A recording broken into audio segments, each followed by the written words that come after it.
down before you get the car. You can back out, you put a deposit down, and you're supposed to be the agreement says you get your deposit back. Unless, I guess, if they go bankrupt and you don't get it back. And that's the chance you take. But it really is the only way to go. Yeah. And after talking with you, with the exception of one of my push blowers, we're now electric blowers, electric power washers. Great. And you like it? They're not as powerful, but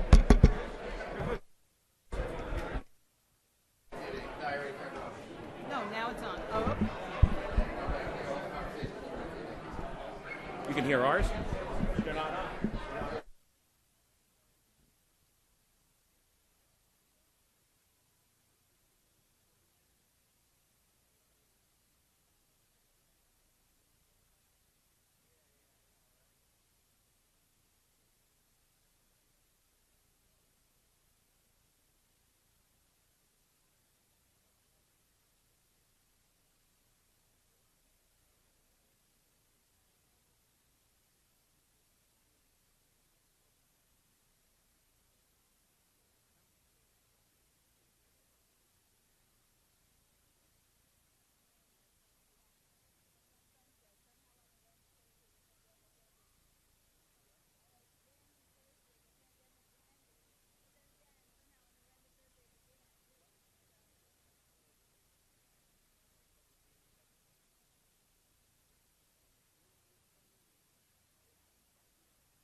Away from my microphone.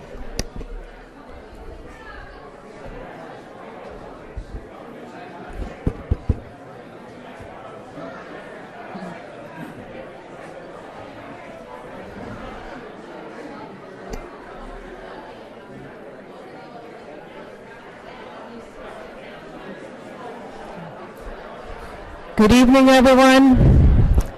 Good evening, everyone. Hello. Good evening, everyone. I'd like to call this meeting to order, the Village Council of the Village of Ridgewood. This is a regular public meeting. The date is March 9th, 2022.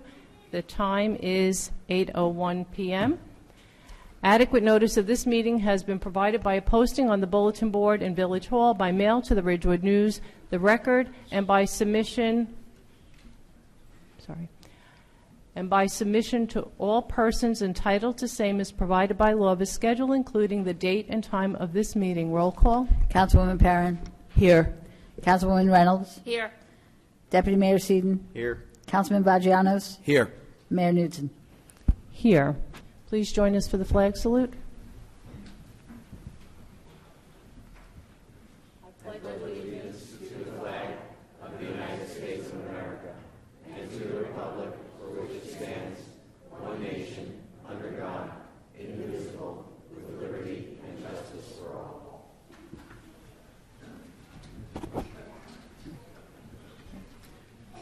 Join us in a moment of silence for all of our men and women serving our nation, our first responders, And for all those suffering in what's going on in the world today, we're all watching it. It is painful to see. It's sad to see. And hopefully we'll have a moment of silence here and reflect on peace for everyone all over the world.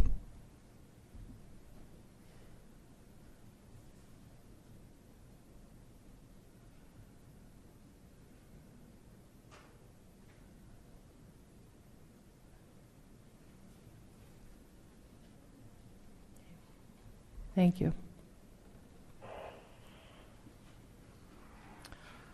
I move the bills, claims, and vouchers and statement of funds on hand as of January 31st, 2022 and February 28th, 2022 be accepted as submitted. Second. Perrin, Yes. Reynolds, Yes. Seaton, Yes. Vagianos, Yes. and Newton. Yes. I move that the Village Council minutes of September 22nd, October 6th, October 27th, November 3rd, and December 1st, 2021, and January 5th and February 9th, 2022, having been reviewed by the Village Council and now available in the Village Clerk's office, be approved as submitted. Second. Perrin, Yes. Reynolds, I wasn't here on January 5th, but yes to all the others. Seaton, Yes. Vagianos, I also wasn't here, so I'm going to abstain. and Newton. I was here just about for everything, so I'm good to go. All right, thank you. With that, we're going to have a few proclamations. We are going to start with the Deputy Mayor proclamation for March as Red Cross Month. Thank you, Mayor. Whereas the American Red Cross was established in 1881 and chartered by Congress in 1905 to act in times of emergencies, and whereas the American Red Cross is one of the nation's oldest and most recognized humanitarian organizations, whereas local chapters provide compassionate care and immediate emergency services when disasters and other crises threaten to overwhelm families, and whereas the American Red Cross provides services such as health and safety and disaster preparedness training, emergency response assistance, reunification services for military families in times of crises, and Holocaust tracing. And whereas the American Red Cross is a nonprofit nationwide organization with a rich history spanning more than 130 years, which depends on the generous contribution of time, blood, and money from the American people to support its life-saving services and programs. Now, therefore, be it resolved that the Village Council of the Village of Ridgewood does hereby proclaim March 2022 as American Red Cross Month in the Village of Ridgewood. Thank you, Deputy Mayor. You're welcome. Councilwoman Reynolds will read a proclamation recognizing March as Colorectal Cancer Awareness Month. Thank you, Mayor. Whereas colorectal cancer is the second leading cause of cancer-related deaths in the United States, claiming more than 50,000 American lives each year, and is a major health concern for families in New Jersey. And while anyone can get colorectal cancer, the risk increases with age, with 9 out of 10 cases occurring in people over 50 years old. And whereas colorectal cancer is preventable and treatable, and whereas the New Jersey Cancer Education and Early Detection Program, NC-SEED, provides comprehensive education, outreach, early detection, case management, screening, and follow-up in all 21 counties. And whereas New Jersey's statewide campaign to end colorectal cancer promotes education, awareness, and taking action against this disease. And whereas New Jersey's statewide campaign to end colorectal cancer encourages individuals, organizations, and health professionals in New Jersey to collaborate and partner on screening and educational awareness initiatives. And whereas this campaign is being conducted through the NJ-SEED program in the New Jersey Department of Health and Senior Services, with the overall mission of reducing the incidence and deaths of colorectal cancer, increasing colorectal cancer awareness and prevention behaviors, developing support partnership, and extending the reinforcing the core message for behavioral change. Now, therefore be it resolved that the Village Council of the Village of Ridgewood does hereby proclaim March 2022 as Colorectal Cancer Awareness Month in the Village of Ridgewood, New Jersey, and urges our residents to educate themselves about colorectal cancer. Thank you, Councilwoman. Councilman Vagianos will read a proclamation recognizing National Poison Prevention Week. Thank you. Whereas Congress designated the third full week in March to be National Poison Prevention Week in 1961, and since then, this week has helped to raise national awareness of the dangers of potentially dangerous medicines, household products and chemicals, environmental contaminants, and other substances. And whereas poison centers across the country will focus the public's attention on the free, life-saving services provided by poison centers, as well as educating the public on ways to prevent poisoning exposures.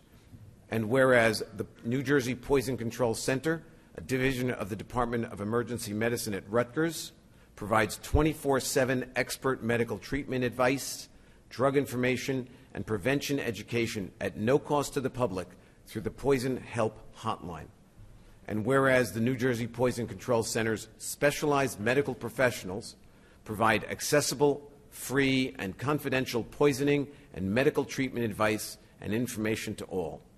And whereas the New Jersey Poison Control Center's services save healthcare dollars by eliminating thousands of unnecessary emergency room visits and result in shorter lengths of stay for patients hospitalized for poisoning. And whereas the New Jersey Poison Control Center is instrumental in the surveillance and management of poisoning exposures across the state, including the use, misuse, and abuse of medications, legal and illicit drugs, environmental contaminants, bioterrorism agents, and common household products and chemicals. And whereas the New Jersey Poison Control Center is involved in New Jersey's efforts in homeland defense, counterterrorism, emergency preparedness, pandemic response, and biosurveillance. And whereas a poison is defined as anything that can cause harm if taken in the wrong amount, in the wrong way, or by the wrong person, and unintentional poisoning is the leading cause of unintentional injury, death in New Jersey, outnumbering deaths by motor vehicles and firearms. And whereas, although most reported poison exposures involve children 5 years old and younger, most poisoning and deaths occur in adults aged 20 to 59. And whereas overdose deaths from prescription opioids, over-the-counter medications, and illegal drugs remain at epidemic proportions for both New Jersey and the United States, while lead exposure and carbon monoxide poisoning remain major public health concerns. And whereas poison center experts encourage the public not to guess, wait for symptoms, or waste time looking up medical treatment online when potential poisoning exposures occur, the number to call is 1-800-222-1222, or you can text 973-339-0702, or engage in a chat at www.nipies.org. And whereas all residents should save the Poison Help Hotline in their cell, home, and office phones, because a fast response can make all the difference in preventing serious injury and saving lives. Now, therefore be it resolved that the Village Council of the Village of Ridgewood does hereby proclaim March 20th to 26th, 2022 as National Poison Prevention Week in New Jersey, and encourages all residents to pledge their commitment to ensuring the safety of themselves, their families, and their community. Thank you, Councilman. And on to our last proclamation recognizing Free the Front Lines, helping those in need. Councilwoman Perrin. Thank you, Mayor. Proclamation. Whereas Feed the Frontlines, Helping Those in Need is a partnership between the Ridgewood Chamber of Commerce, Health Barn Foundation, and the Bergen County Food Security Task Force. And whereas during the COVID-19 pandemic, Feed the Frontlines, Helping Those in Need has served with distinction by providing cooked, nutritious meals to Bergen and Passaic County's food insecure population. And whereas, since March 2020, Feed the Frontlines Helping Those in Need, coordinated with 20 Ridgewood restaurant partners and hundreds of volunteer drivers to prepare and deliver approximately 301,000 hot, healthy meals. And whereas the New Jersey Economic Development Authority awarded Feed the Frontlines Helping Those in Need 2 Sustain and Serve grants that in turn supported Ridgewood's restaurant community during the COVID-19 pandemic. And whereas Feed the Frontlines Helping Those in Need received the United States House of Representatives Hometown Hero Award and the prestigious Jefferson Award, America's top honor for public service. And whereas the organizers of Feed the Frontlines Helping Those in Need dedicated countless volunteer hours to benefit the greater good, now therefore be it resolved that the Village Council of the Village of Ridgewood gratefully acknowledges the outstanding service that Feed the Frontlines Helping Those in Need has provided to the Ridgewood and communities throughout Bergen County and beyond. And I would ask those in the audience who worked as volunteers, organizers, restaurateurs, or cooks, or drivers, to please stand for a moment for your recognition.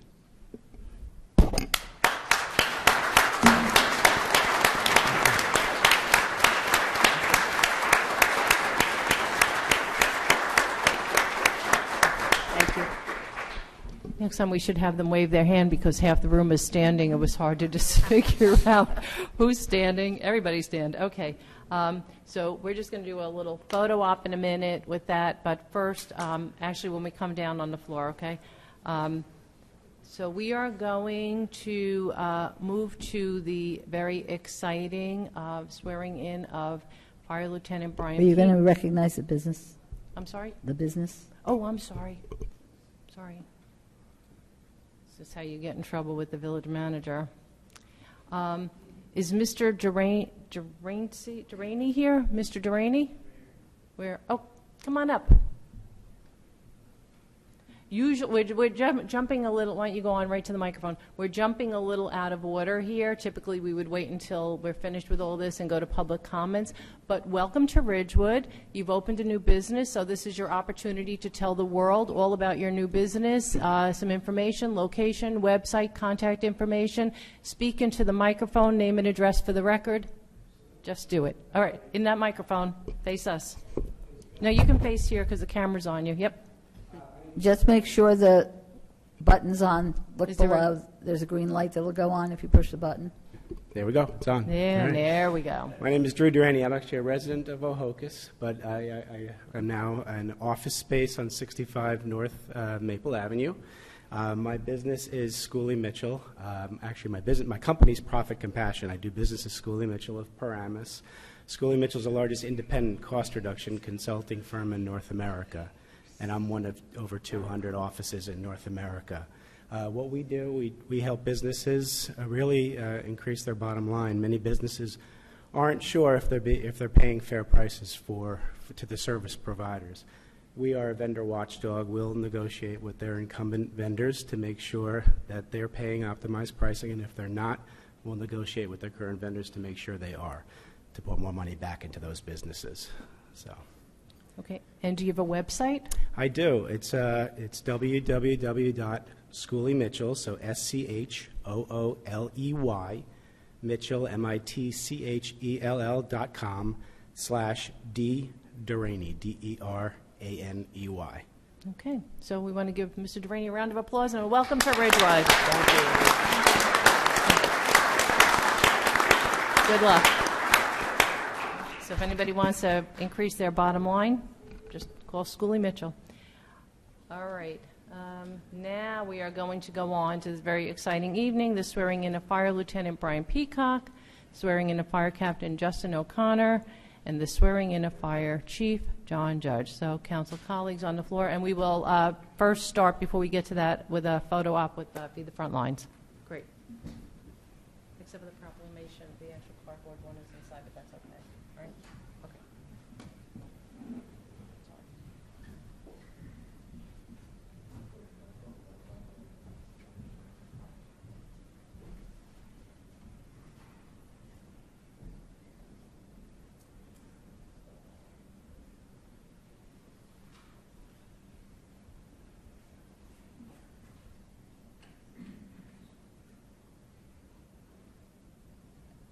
that a second. Okay, so we have Commissioner Hache, Stacy Antine, Health Barn Foundation. Come on up. We're going to do a photo op for Feed the Front Lines, whoever. Yeah, I got it. I was getting there. Jeannie Johnson, and I thought there was somebody else who was here. Oh, I know. Right there. You were cook. Did you cook? Did you drive? You did something. Restaurant. Come on up.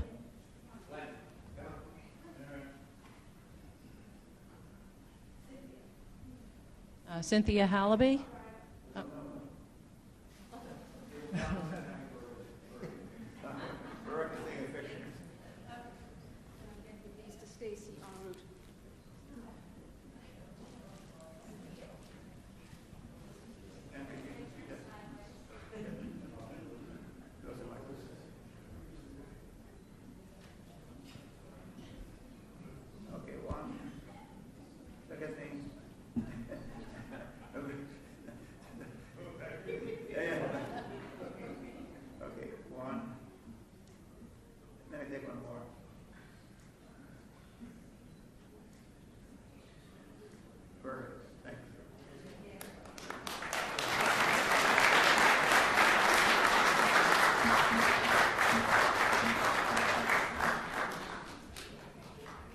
Yes, I was about to say a round of applause for Feed the Front Lines, and I realized I turned the microphone off. Sorry, everyone. Okay, and now to our swearing in, and I believe that we are going to start with Lieutenant Brian Peacock.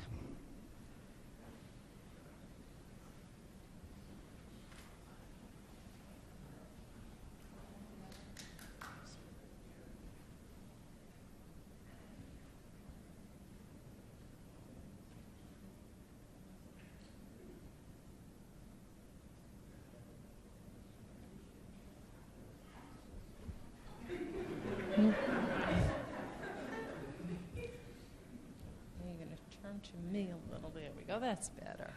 Why don't you come out a little? I got to organize everybody here. Okay. How many times have you done this?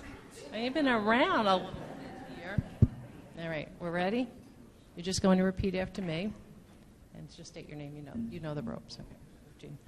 I do solemnly swear to support the Constitution of the United States and the Constitution of the State of New Jersey, and that I will faithfully, impartially, and justly perform all the duties of office of Fire Lieutenant according to the best of my ability. So help me God. Congratulations.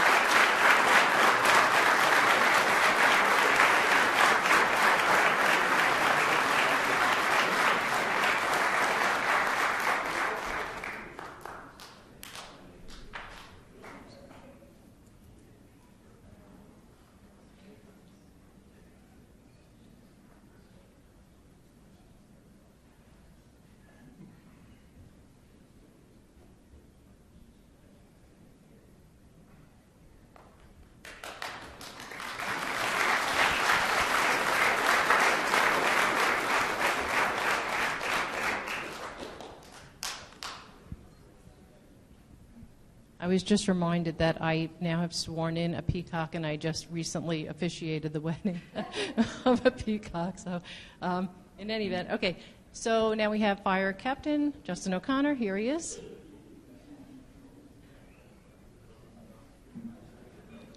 Emily?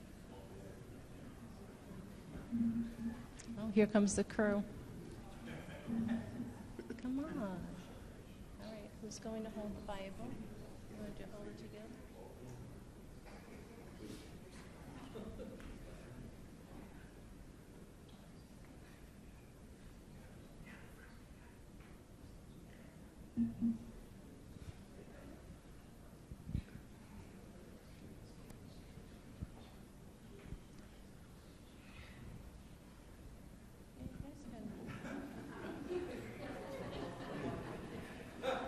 Okay. You're all ready? You ready? I, Justin O'Connor, do solemnly swear to support the Constitution of the United States to support the Constitution of the United States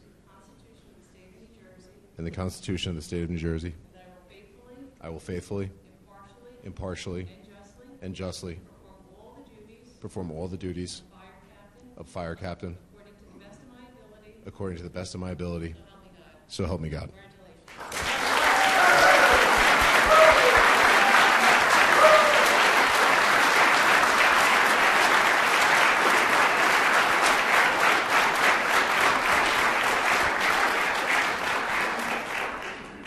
You guys did a great job. You really did. I mean, you were amazing.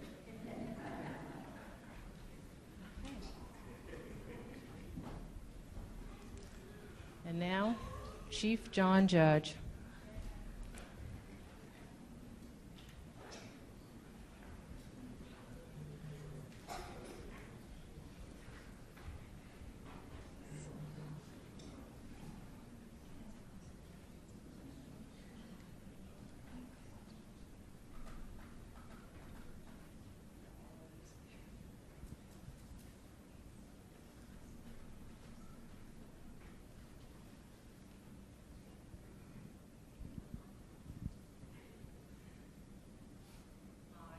I, John Judge, do solemnly swear to support the Constitution of the United States and the Constitution of the State of New Jersey.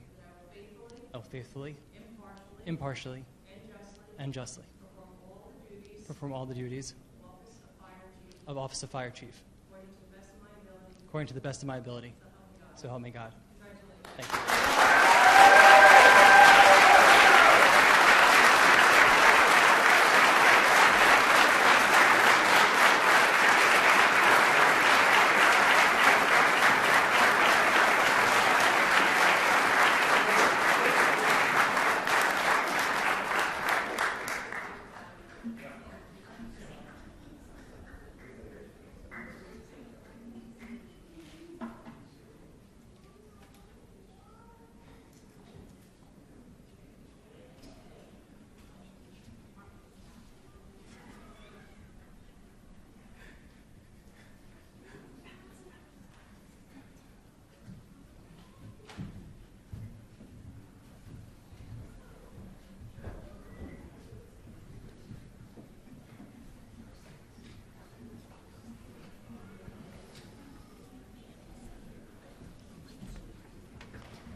So we'll give everyone a chance to exit out of the room. And while we're at it, let's have one more round of applause for our first responders.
All right, very good. Thank you, everyone, for your patience. With that, we will go to public comments, not to exceed 3 minutes per person for a total of 40 minutes.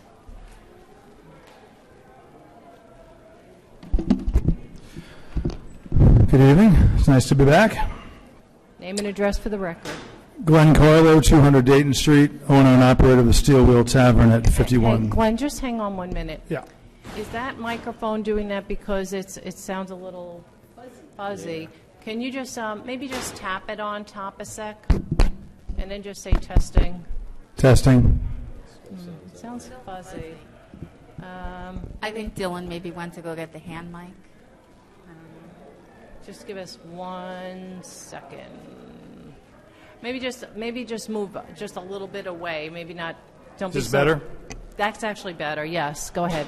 Yes? Yes, that's actually much better. Go ahead. Shall I go? Go ahead. Go. Okay, Glenn Carlo, 200 Dayton Street, owner and operator of the Steel Wheel Tavern at 51 North Broad Street. So I could tell you that dining corrals are great for the bottom line of every participating restaurant. I could tell you that extra seating enables me to employ 6 additional seasonal employees, 4 of whom are former Ridgewood High School students. I could tell you that we had greater Glenn, I'm sales. sorry. Glenn, just hang on. I'm sorry. We're going to... The chief is taking care of it. I knew she would. I'm going to just reset your clock because I Oh, don't want fabulous, any. yes. I don't want any complaint at the end of the night that you didn't get your due here. Okay. Okay. I'm sorry and appreciate everyone's patience. Whenever we have the swearing in like this, the room fills up and everybody, it's such an exciting moment for everyone, and then there's just lots of chatter outside. And then so. the room empties out. And the room It gets empties loud. out, yeah. All right.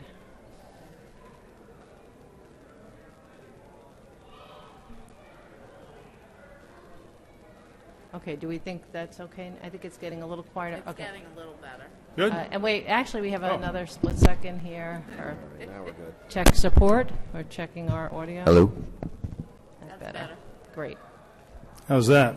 Much better. Much better. All Okay. right. I'll give it another Now- shot. We're going to reset your timer, and you can start all over. Okay, thank you.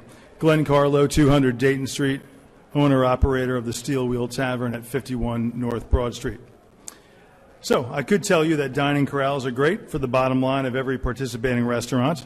I could tell you that the extra seating enables me to employ 6 additional seasonal employees, 4 of whom are former Ridgewood High School students. I could tell you that we had a greater sales in 2021 than we did in 2019 because of our dining corral. I could also tell you that 1 year of increased sales is not enough to make up for what restaurants and a lot of other businesses lost in 2020. I could tell you that dining corrals currently occupy a mere 18 parking spaces in a village that recently erected a 240-space garage. I could tell you that Ridgewood is a walking village, and if you opened a retail outlet, assuming that your clientele could park directly in front of your shop, you probably chose the wrong place to do business. I could also tell you that the restaurants pay for the parking spots, and we would be happy to invest in and beautify them if we knew that they were here to stay. But I'm not going to waste your time with all of that. The fact is that neither restaurants nor retailers are the story here. The story is the people who visit the CBD, and the people have spoken. The people love outdoor dining. As you may know, a Ridgewood couple who moved to the village just over 2 years ago started an online petition in support of the dining corrals. The petition is closing in on 2,000 signatures. Here's what some of the folks had to say. Joe Brown, Ridgewood resident. Keep the outdoor dining. It's the only good thing we got out of the pandemic. Patrick McGarrigle, Ridgewood resident. Dining al fresco is sacred. Enough said. Ziggy Putnins, Ridgewood resident. Wonderful alternative to indoor dining and adds charm to the downtown. Joanne B. Frank, COVID will be here for a while. Outdoor dining allows me to enjoy eating out comfortably and safely. Nikita Talani, I have a pet, and dining with him outside has made life better and easier. Please keep it. Margaret Meza, we love the outdoor dining. I come to Ridgewood specifically to enjoy the beautiful spaces your restaurant have created. These are just 6 of the 400 comments that you can read on the iPetitions page, and I urge you to do so. I know everyone wants to get back to normal, but the fact of the matter is, there's a new normal. Thank you. Thank you, Glenn. Okay. All right. Okay. Go ahead, Jeannie. Hi. Name and address Hi. for the record. I'm Jeannie Johnson, 325 Maston Place, and I want to thank the council for recognizing the Feed the Front Lines Helping Those in Need initiative. It was a remarkable program for many reasons, and one that every resident in Ridgewood can be proud of. Not only did we pour $3.1 million into the Ridgewood restaurant community, but we also helped boost the overall Central Business District economy during a very critical time. Our program fed over 300,000 Bergen County residents, some right here in Ridgewood, who experience food insecurity every day. Our efforts are noble and impressive accomplishments, but the most remarkable piece of this initiative is that it brought together over 500 volunteers from our community who delivered meals 7 days a week for close to 42 weeks. Every one of our volunteers was committed to helping others and doing the right thing for our community and beyond. They are to be praised. Our top 3 single-car driver volunteers for our Phase 1, which was from this past September to February, were Mary Meekum and Wayne Engelbeck, who delivered 4,135 meals, Cynthia and Rurik Hallaby, who delivered 4,130 meals, and Mark Cantor, who delivered 3,070 meals. Our top 3 bulk drivers are Frank Del Vecchio, who delivered a whopping 7,580 meals. Anthony Romano delivered 3,790 meals. And Tim and Jack Kane delivered 3,803 meals. Sorry. I'm just so proud of them. Our small but mighty leadership team consisted of members of the Chamber of Commerce and Health Barn USA. They worked hard, but no one gave more love, sweat, and tears than our volunteer staff. Jennifer Williams coordinated a great team of schedulers. Ann DuPont, Barb Crow, Jill Feeney, and Mary Tagliabue. None of this could have happened so seamlessly without them, or the incredible Joan Groom, who worked side by side with Karen Hughes. I am proud to have been part of this outstanding effort. Everything we did was done well and with love. We are grateful to the New Jersey Economic Development Authority and thank them for their confidence in our program and for insisting that our financials were flawless so that our 20 restaurant partners could benefit from our efforts. Again, I am grateful to the Council for acknowledging everyone who took part in this community building program. Thank you. Thank you, Jeannie.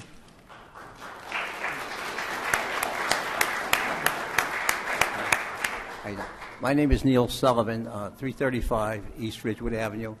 I'd just like to start off because it seems a small comparison to what I saw tonight. I want to congratulate the firemen who were sworn in tonight in leadership positions.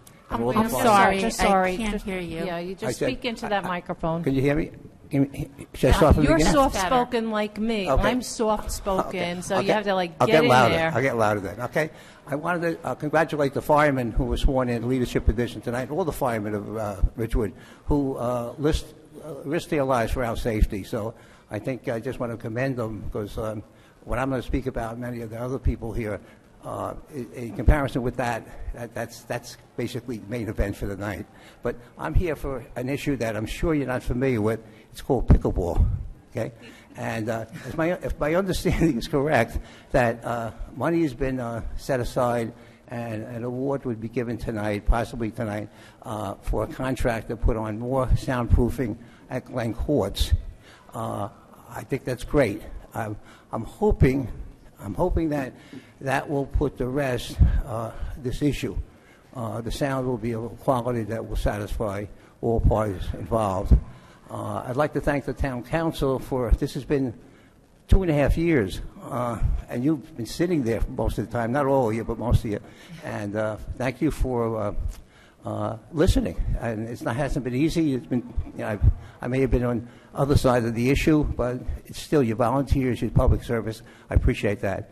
And I look forward to, and I hope that very soon the pickleballers like myself will be elevated from second-class citizens to first-class citizens on the par with the tennis players. Okay? Thank you very much. You're always first-class citizens. All right. Name and address for the record. Good evening. Andy McGonnell, 457 Upper Boulevard. Dear Village Council, I would like to comment regarding the outdoor dining corrals and request that the village extend that arrangement that is due to expire on March 31st. After the discussion on this topic at the council meeting on March 2nd, it appears the council is acting without taking into consideration the full community's perspective and longer-term benefits. No decision and allowing them to expire is a decision in itself. To capture public opinion, an online petition was launched on March 4th. It has amassed over 1,900 signatures in support of the outdoor dining corrals in just 5 days.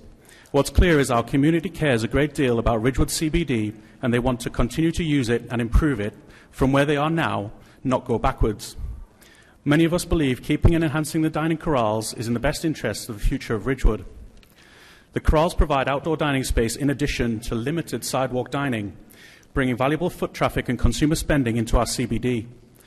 That benefits the entire retail community, driving revenue and job opportunities that flows into the wider opportunity. Dining corrals currently take up only 18 on-street parking spaces, all of which are located directly outside the restaurant's premises and are paid for by those businesses on a 100% occupancy basis. There is ample parking across the CBD, particularly in the Hudson Street Garage, to compensate for these 18 spaces. In terms of safety, there are many examples locally that prove dining corrals can be operated safely at volume, both pre- and post-pandemic. The community recognizes there is a need to ensure the appearance and cleanliness of the dining corrals is maintained and reflective of our Ridgewood identity. Business owners have invested thousands of dollars and are willing to invest further if the corrals can be committed to on a long-term basis as part of a Ridgewood Village plan. Our community also recognizes the challenges faced by retailers in a world of online shopping and changing behaviors. Many suggestions have been offered in the comments on social media and the petition as mentioned. Many of these could benefit the Ridgewood retailers, anything from using revenue from the dining corrals to fund more grab-and-go parking spaces, parking validation and rebates when spending above a certain amount in store, and even allowing the first 10 minutes of parking in Ridgewood CBD free of charge to allow patrons to visit stores in a quick dash. Thank you for listening, and everyone in our community who has shared their perspective. I hope we can extend the dining corrals and see a permanent future for Ridgewood benefit. Okay, thank you. Thank you.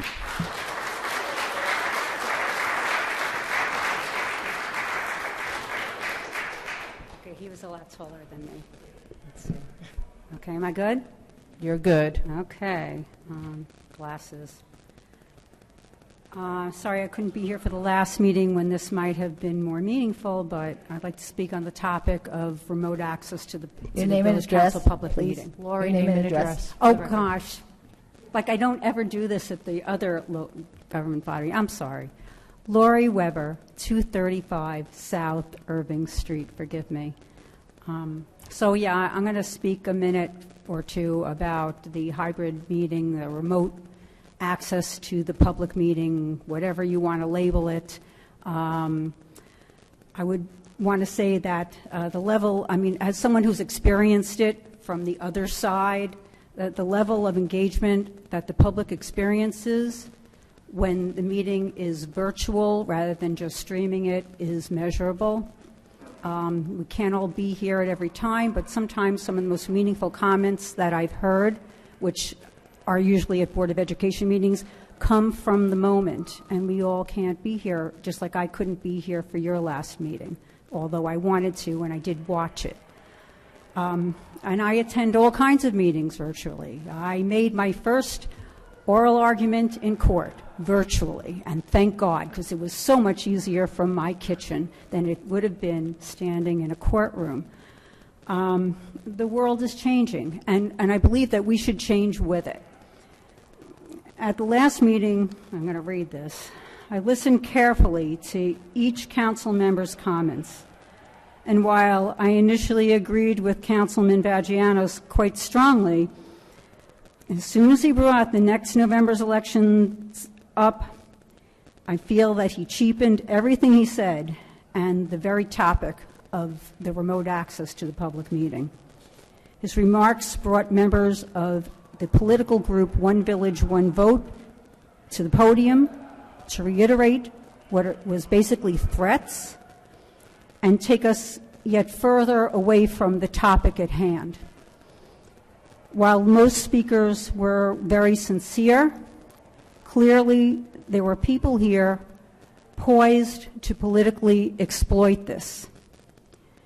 Some of those same people have been trying to harass certain council members out of wanting to remain on the village council. And I've watched this at the public meetings when I used to attend more regularly. I watched them, although you don't experience it quite the same when you're watching it streaming. It's palpable. And whether it's by the constant and condescending emails, which somebody from that group actually opened, and I counted, it was like 182 pages, and almost all of them came from the same person. It just reaffirms that their real agenda at that last meeting was about getting their candidates elected. And I feel that for the people that spoke sincerely from the heart, I just wanted to reiterate that this isn't about them. So to the council members that stand against offering a remote option for meeting participation, I'm hoping to give you a reason to consider the issue goes well beyond those who harass Lori, you for political gain. I'm sorry, Lori. I'm sorry. That's okay. Sorry. That was Okay. pretty much what I All wanted right. to say. Thank you. I hope you'll Appreciate reconsider. it. Thank you. Judy, I'm sorry. We I don't. can only do one. No, I'm sorry. Darn. So do I wait until the end? You can Do it- speak all at right. the end. At the end Okay. of the meeting. The end of the meeting. All right. Or if there's time out of our 40 minutes, I get the feeling not, but just listen. All right. Good evening. Good evening. I'm Sharon DeMarco, 71 Ottawa Avenue in Hasbro. Just speak a Sharon, little just louder. pull Bring that it right down. microphone down. And can you just give me 1 minute? Can I don't know, can Chris or Tony just go out and ask everyone to quiet down? Really? Yeah. Oh, thank you, Jackie. Let's give the chief 1 minute just to quiet things down a little. I'm sorry, because I can't. Such an exciting night, right? All the excitement. It's in the air. All right. All right, I'm sorry. Just name and address for the record and start Sharon again. DeMarco, 71 Ottawa Avenue in Hasbrook Heights, New Jersey, and I'm an employee of the Water Department in the Village of Ridgewood. I am here in no official capacity and only representing myself. I have worked for the Village of Ridgewood for 23 years, and I have negotiated many white-collar contracts. None, however, are as overdue as this one, 27 months. I am one of 3 white-collar shop stewards, and we have been ready, willing, and able to negotiate since November of 2019 because our contract expired in December of 2019. And here we are, 27 months later, and still no contract. We worked through the pandemic at great personal risk. We were here to assist and serve the residents of this great town, for which we received no raise or appreciation. We have seen our own bills escalate, groceries, taxes, rent, and gas. Yet our salaries remain the same for 27 months. We have been patient, but I must say, employee morale is at the lowest point I have ever seen. The inflation rate for 2021 is 7.5%, and Bergen County's cost of living is 25% higher than the national average. We are struggling to pay our bills. We are bringing home less money than we did 10 years ago. For 27 months, white-collar and blue-collar have attempted to settle a contract, and still nothing. We reached a tentative agreement in December of 2021, but the memorandum of agreement finally given to us last month contained language not discussed or agreed upon. I have never experienced this in any of my previous contract negotiations with the Village of Ridgewood. So here we are, 27 months later, and still no contract.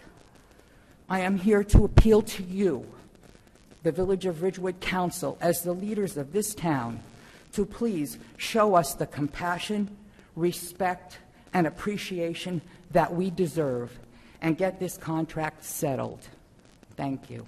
Thank you, Shirley.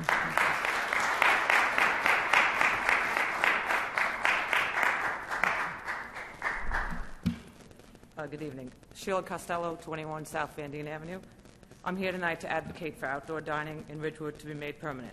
Not only was this a lifeline to our struggling restaurants in town during COVID, but also for residents to enjoy going out to eat without being nervous about the virus. I understand that some of the small business owners do not want Sharon, to give I'm up... sorry. Shelley, Sheila. Sheila, I'm sorry. You see, because you don't have that microphone down, just pull that down a little and speak into it. I wrote Shelley, but Sheila. Okay, go ahead. Sorry.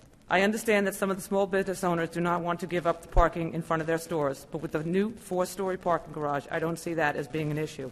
Also, we have 4 new apartment buildings in town, which will create more foot traffic for those stores.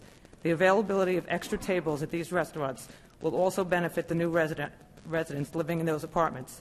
To not allow the residents that remained open, to not allow the restaurants that remained open during the pandemic to continue with their very successful outdoor dining does not make any practical sense. Ridgewood is a wonderful, thriving town, and the availability of our outdoor dining only enhances it. Thank you for your time. Thank you.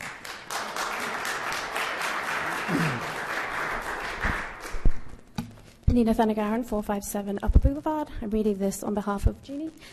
I want to speak in favor of the dining I'm sorry, could you just repeat your name and address? I really didn't get it. Nina Thunagaran, 457 Upper Boulevard. Thank you. And please speak a little slower. Okay. I want to speak in favor of the dining corrals.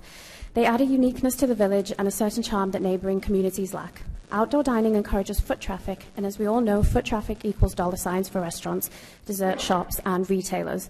Numerous studies have been conducted by very reputable sources that compare the behavior patterns of pedestrians, cyclists versus motorists. These studies show that walkers and bikers spend more time and money inside retail locations than motorists. Motorists make appointments to shop at a specific location. They park their vehicle as close as possible to the shop, and when their business is done, they leave town, compared to walkers who visit a minimum of 3 to 4 locations. It's a fact. When foot traffic increases, businesses do better. Increasing foot traffic will increase revenue, putting money in the pockets of retailers, restaurateurs, and landlords.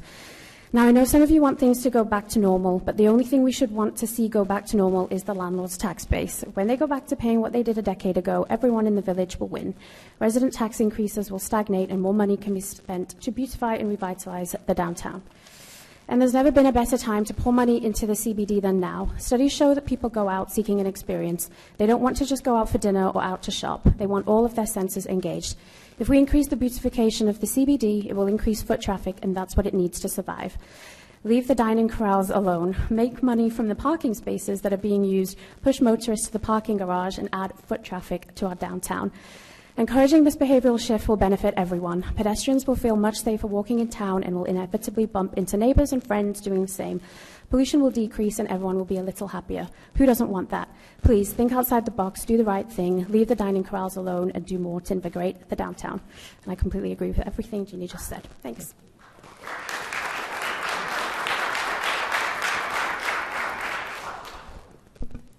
Hi. Name and address for the record. Stacy Antine, owner and founder of Health Barn USA at 1057 Hillcrest. I don't know how I could forget my address.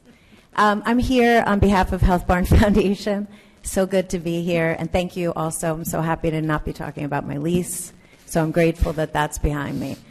So I just want to say thank you so much for recognizing the Feed the Frontlines. We were a very odd group of people that came together and did extraordinary things. And I know I'm speaking on behalf of everyone that we couldn't have done this without the support of the village, the council, the chamber, Ramon's here. I mean, it took a village to do this. And the restaurants, they came through on for the 20 restaurants that were a part of the grant, they came through like extraordinary. The meals were highly sought after, and we fed, as Jeannie said, 310,000 people, and they wanted the meals. And with surveys, it showed that the meals we gave were meals that they would never have gotten that nutritional intake compared to what they would normally eat. So it's something we should be proud of as the village. I'm certainly proud to be the team, and we're looking for phase 3. As we talked about the CBD, the restaurants need support. The corrals are important. The support that we do is really important. And the EDA is yet addressing another $10 million towards this program because obviously things aren't. We're in transition. We're not where we need to be. And we really appreciate all your support for the restaurants and for the hungry. We were feeding Ridgecrest, Share, Ridgewood Social Services, YMCA was involved. It was just an extraordinary effort. So thank you. Thank you.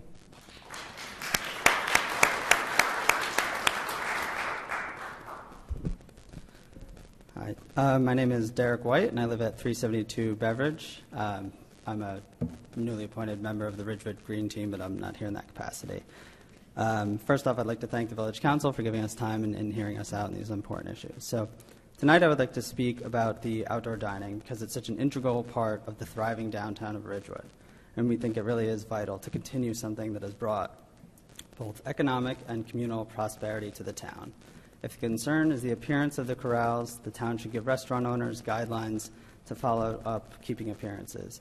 If the concern is parking spaces, taking away corrals, that services hundreds of tables just to open up 18 parking spots.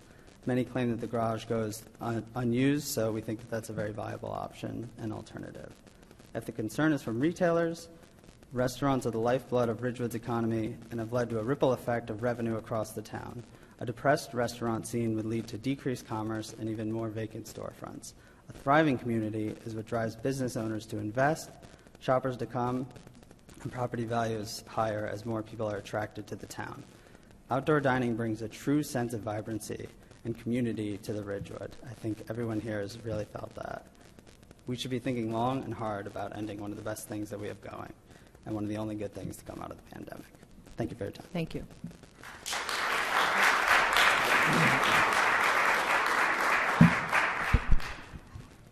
Hello, my name is Leah Rosenholz. I live at 450 Summit Street. I have a few words regarding the outdoor dining. I am one of those people, the 2,000 plus people that did sign the petition. I would like to state for the record that I think it's a really bad idea to remove these spots.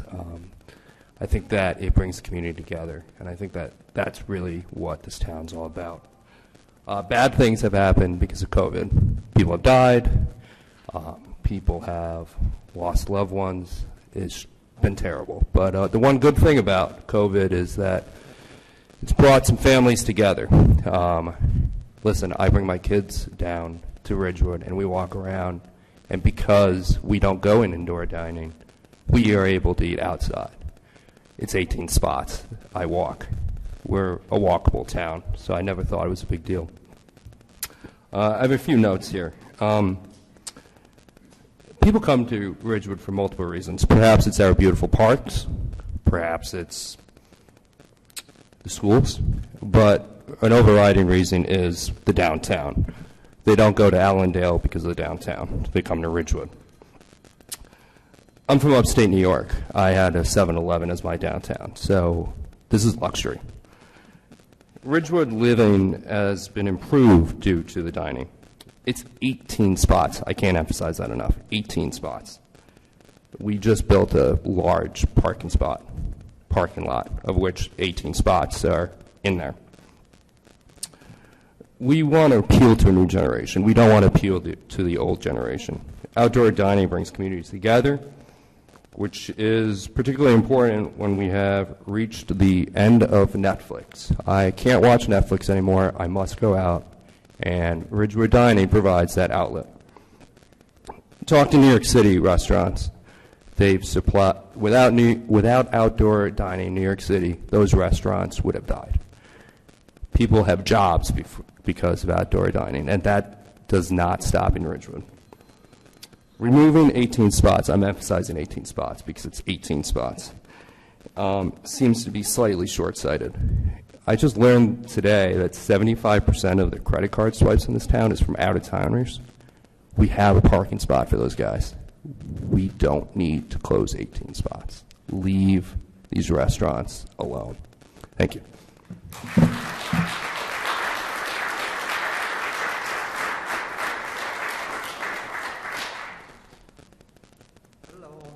My name is Paul Marcosian. I'm a small business. Could you owner in please Ridgewood. bring the microphone Paul, close just put to the you mic- and start over? My name And just is- start again, name and address for the Hello? record.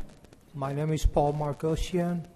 I'm at 7 North Broad Street, lower level number 9, Marcosian Fine Art Jewelry. I've been there for about 20 years, and I want to endorse the corrals.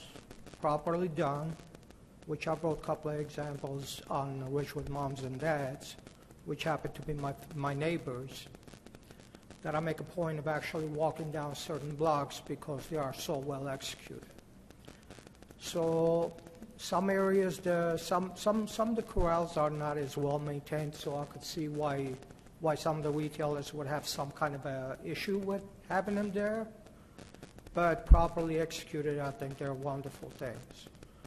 The examples that I brought, and if anybody wants to get a full visual, is Egidio and Steel Wheel. I think if we put some sort of a terms and conditions as far as the maintenance value and aesthetics of the corrals, that restaurant owners are willing to take some kind of a serious initiative on, I think they're great things to be done. There are some areas that are not conducive to have those things, which creates some kind of, it does create a bit of a backup as far as the traffic and the flow goes, because what I noticed on Ridgewood Avenue, when you have the corrals on both sides of the street and they are not maintained, it just looks really, really bad.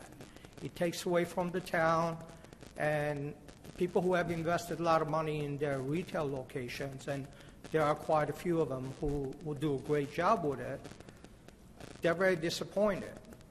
I mean, if you have a short block that has maybe about 20 parking spots, and you have 10 of them that are taken up by the corrals and they're not maintained, our retail neighbors have the right to complain about that.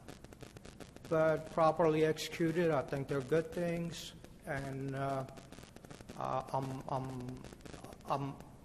fully happy to have them there as long as they're done properly. And if anybody wants to go and see an example, just walk down Broad Street and you have two of the most beautiful, well-maintained outdoor dining areas. Thank you. Thanks, Paul.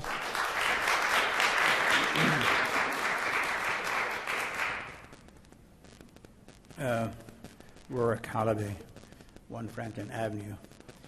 I support the dining corrals. They are a wonderful complement to Ridgewood's dining scene. When we moved here 52 years ago, Ridgewood was the shopping magnet of Bergen County. No more. Thanks to the leadership of various restaurateurs in Ridgewood, Ridgewood is now the restaurant capital of Bergen County. People don't come to shop and then eat. They come to Ridgewood to eat and then shop. Think about it. So you are not doing the merchandisers any favor by weakening the restaurants. If you try and you really want to help the recovery of the CBD, do something about the parking rates. You park for nothing in Glen Rock, Hohokus, Midland Park, and Wyckoff. In Ridgewood, you pay $1.25 per hour to park. In Westwood, with a very healthy downtown, with lots of shops, it is 25 cents per hour, not $1.25, and they still have parking meters, unlike Ridgewood, where you must use the very inconvenient parking kiosks. It is the parking rates that is killing the shops, not the restaurants. I urge you to vote in favor of continuing with the dining corrals. Thank you.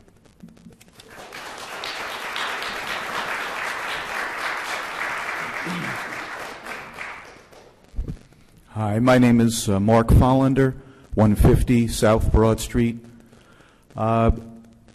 Everybody's spoken about parking corrals. I'm very much in favor of the parking corrals. I think they've proven that they create an atmosphere that enlarges the uniqueness of what is the Ridgewood shopping district, that draws people from the surrounding towns. That's what they do. Especially you walk out on a nice day and you walk down Broad Street and you see people enjoying themselves, and the atmosphere created by that makes you feel proud to be a Ridgewood resident. Similarly, the Pedestrian Mall concept that was engaged last summer also enhanced the feeling of the village and brought more people from outside the town who didn't have to worry about their parking spot. They could park in the garage, they could park in a place where they knew their car was safe, and they could park long-term while they sauntered through town and took in not only the restaurants, but the shops.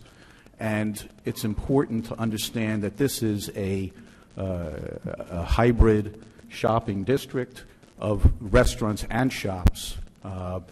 30 years ago, we designed a sign ordinance for the town and took into consideration all of the needs of the business district at that time.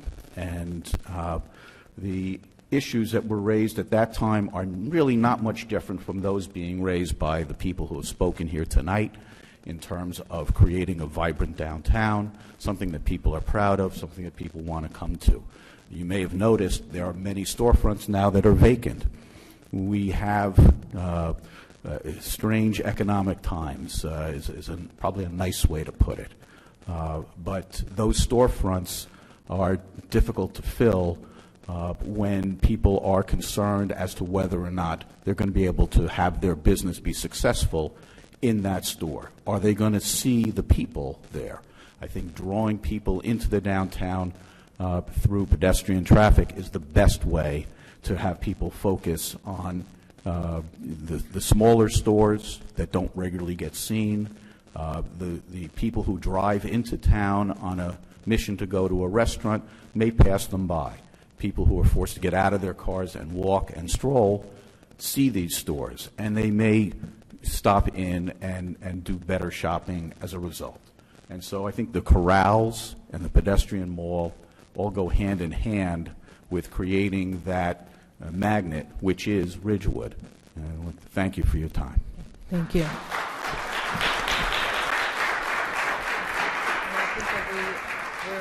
This will be the last speaker. Okay, this last speaker. Thank you, Carolyn. I see you're a lucky night. Go ahead. Carolyn Jacoby, 160 Godwin Avenue. On behalf of the Ridgewood Shade Tree Commission, our Shade Tree municipal staff and crew, and so many others in the village, I'm speaking here on behalf of all of us who are so pleased, is an understatement, to thank you for your commitment and your unified voice in supporting our capital budget for 2022. I want to give a real shout out to our stalwart champion on the Village Council, Michael. Thank you so much for all your years of effort and work. To Councilwoman Perrin for reviewing the much-needed revision for our tree ordinance and seeing that being processed and going through. To Lorraine Reynolds with the support of the mayor for looking at Project Pride and seeing how that could be revised and integrated into the whole beautification process of the CBD and other parts, and to Paul Vagianos for understanding the importance of trees as infrastructure to our community. I am so looking forward to all of the work that the whole community will see in the CBD along streets and avenues in Ridgewood coming this fall. And again, our heartfelt thanks. Thank you. Thank you. All right. And with that, we're closing public comment. I'm sorry, we're over time here, so we're a little past. I need 30 seconds. There's someone else that was waiting as well. I'll tell you what, I'm going to give 2 more people. You're going to have 30 seconds on the clock, so talk fast. Name and address for the record. Okay, I just want to support the outside dining. We've been Would you give me your name and address, please? Oh, sorry, my name is Fouad Rodani. I'm from Bear Burger, 15 East Ridgewood. We've been paying for these parking spots, even we are operating in Lost. I don't know, I worked 30 years in the restaurants. It's very hard business. You are here to help us. I'm asking you for your help. Life is about help and support. Ridgewood, with this small restaurants and outside dining, looks like Verona or Parma or something beautiful. Think about that, and thank you very much. Okay, thank you.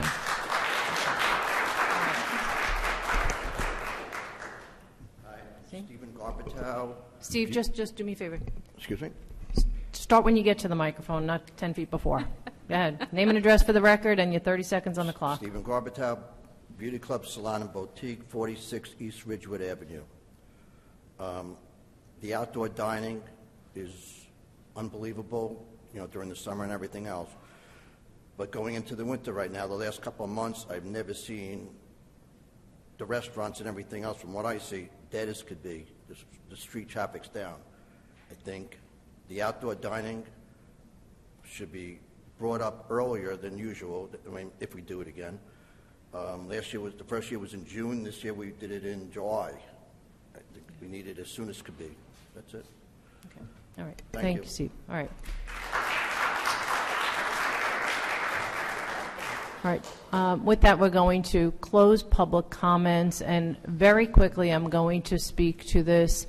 This is not a vote of the Village Council. The Village Council, in fact, never voted to implement dining corrals. That was part of a subcommittee that worked on the pedestrian plaza and the dining corrals. I will say that I have several emails and communications from individuals, and as a little background on this, the dining corrals and pedestrian plaza were implemented to help the restaurants through a very difficult time, but always with the understanding it was short term. And the business, the brick and mortar retailers and the services agreed to that with the understanding it was going to be for a short time, because they're suffering too. They're paying rent right in downtown.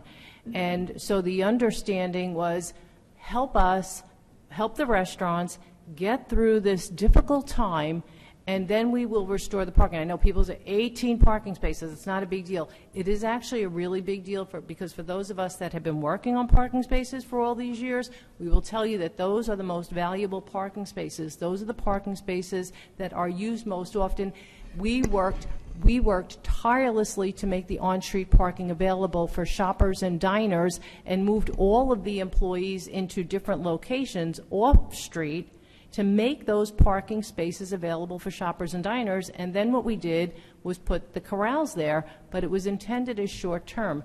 I will say that we can look at this in a much bigger picture, but we have to understand that there are businesses, brick and mortar retailers, and services that are also going to go out of business. They cannot, this is not sustainable for them either, and we have to strike a balance.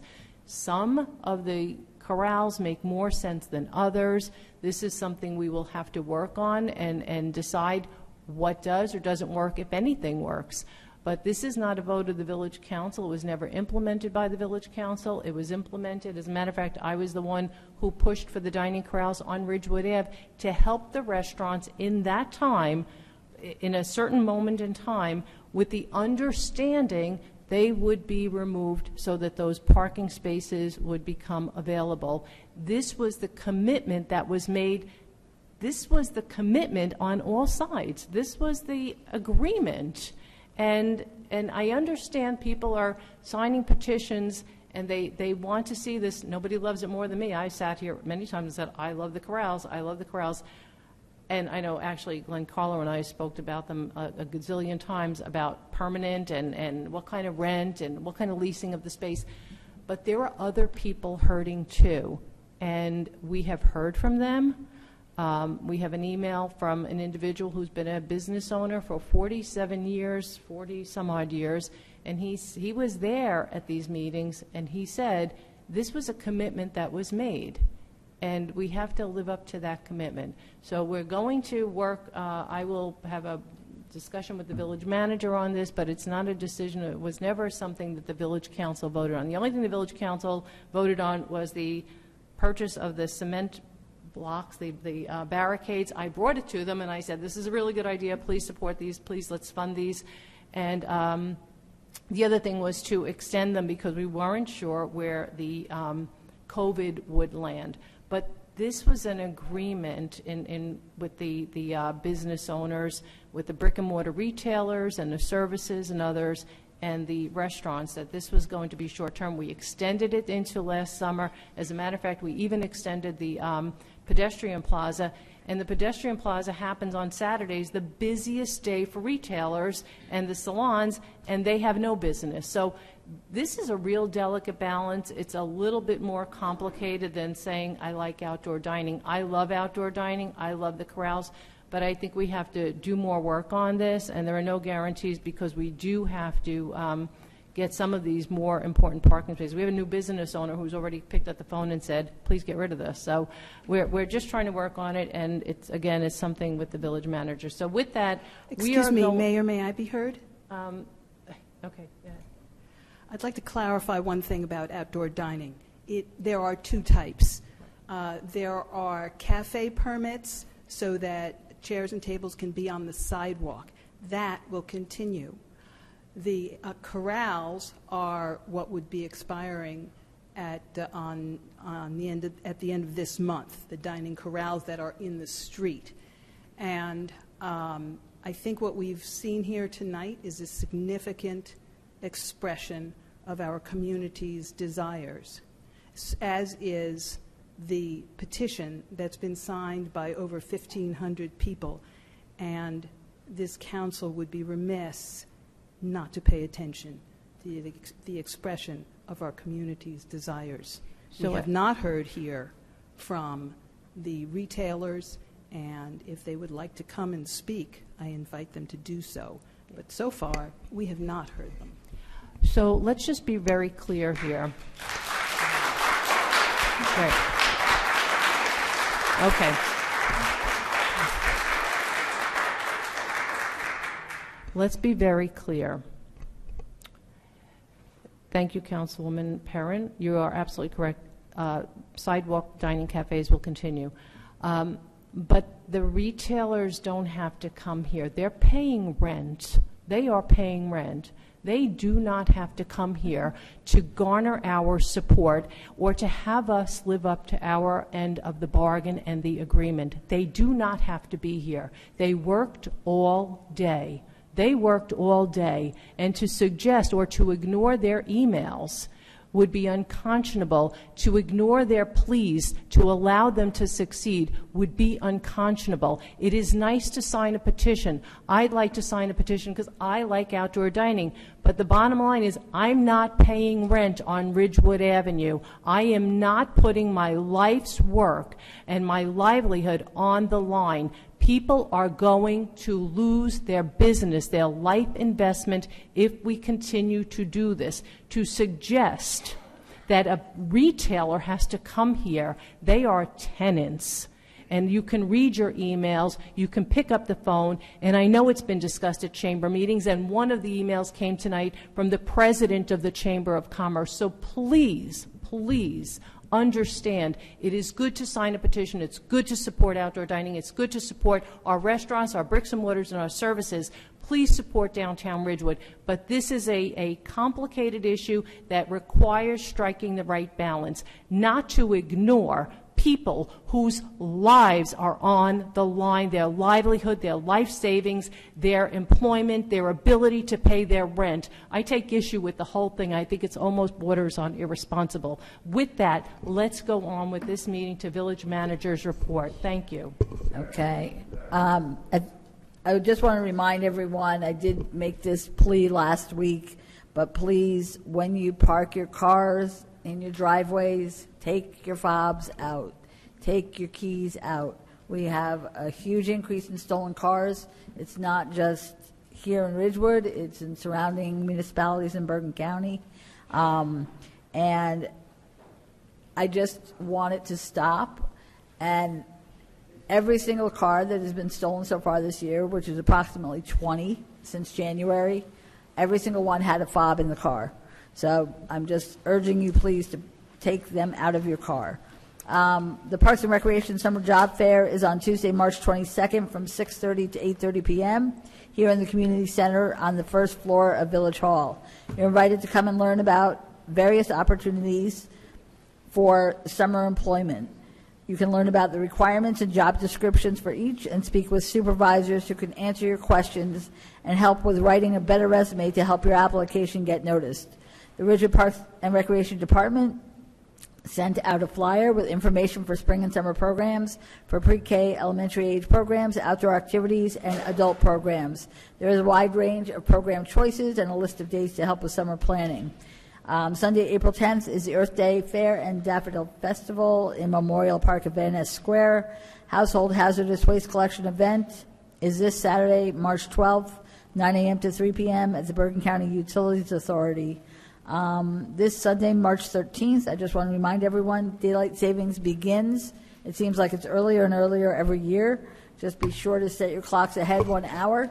Easter in Ridgewood, sponsored by the Ridgewood Chamber of Commerce, is scheduled for Saturday, April 16th from 11 a.m. to 2 p.m. It will be at Memorial Park at Van Ness Square. Come and join the Easter Bonnet Parade.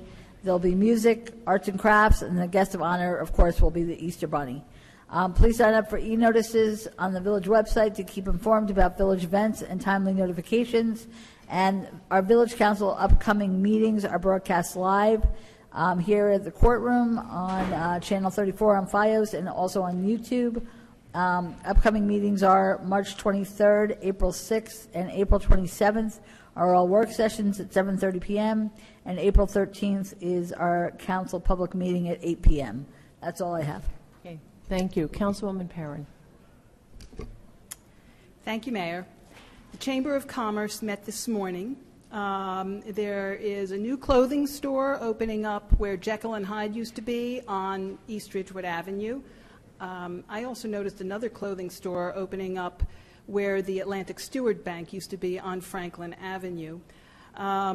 We had some discussion about dining corrals, and I would say there was consensus that the biggest factor in retail sales is the weather. And if the council can control the weather, we would see those storefronts filling. The Chamber's professional networking initiatives, which are in the morning and in the evening, have been expanding. There is a particular women's professionals group that meets, and let's see, the Y is opening its new playground, and we'll have a dedication ceremony on March 28th at 11 o'clock. 2 or 3 stores are considering adding blade signs, and they're bringing in a consultant to help them design it. Blade signs are the kind of signs that are perpendicular to the storefront, and there are 1 or 2 stores already in town that have them. Let's see, Feed the Front Lines is going for another grant in June, and they are looking for a part-time person to help with administrative work. Easter in the Park that the manager mentioned on October 16th will also have a Chalk the Walk event on the sidewalk outside of Van Ness Square, and that's what I'm in charge of. The Green Ridgewood and Green Team met last week. Most of our talk was about arranging for the Daffodil Fest and Earth Day Fair because it is being put on by Green Ridgewood. That is our big event every year, and we haven't been able to do it for 2 years, so we're really excited for this year. We also talked about the plastic bag ban that goes into effect on May 4th. You probably know that plastic straws are no longer distributed at restaurants since November, and unless a patron requests it. Now the plastic bag ban will go into effect. That is, plastic bags with handles will not be given out at supermarkets, retail stores, and it covers pretty much every merchant in town and in the state.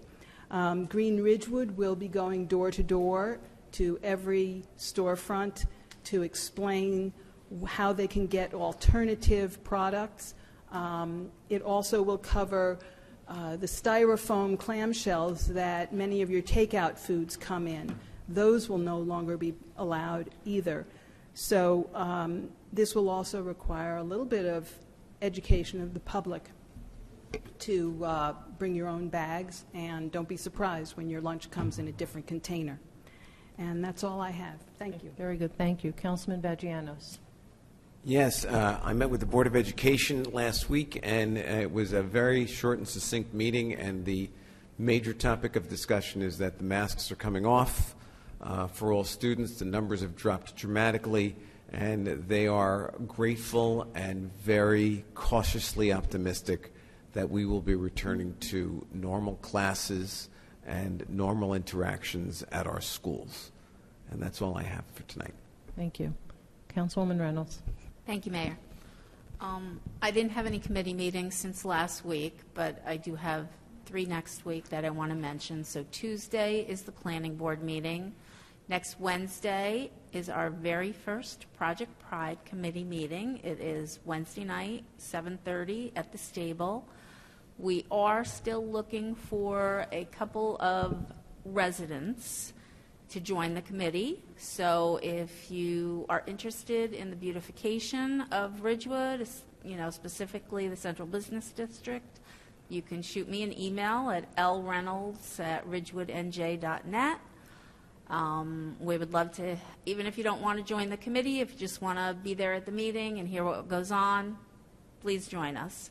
And then on Thursday night, we have a Citizen Safety Advisory Committee meeting at 7:30 downstairs in the garden room. That's it. Thank you. Thank you.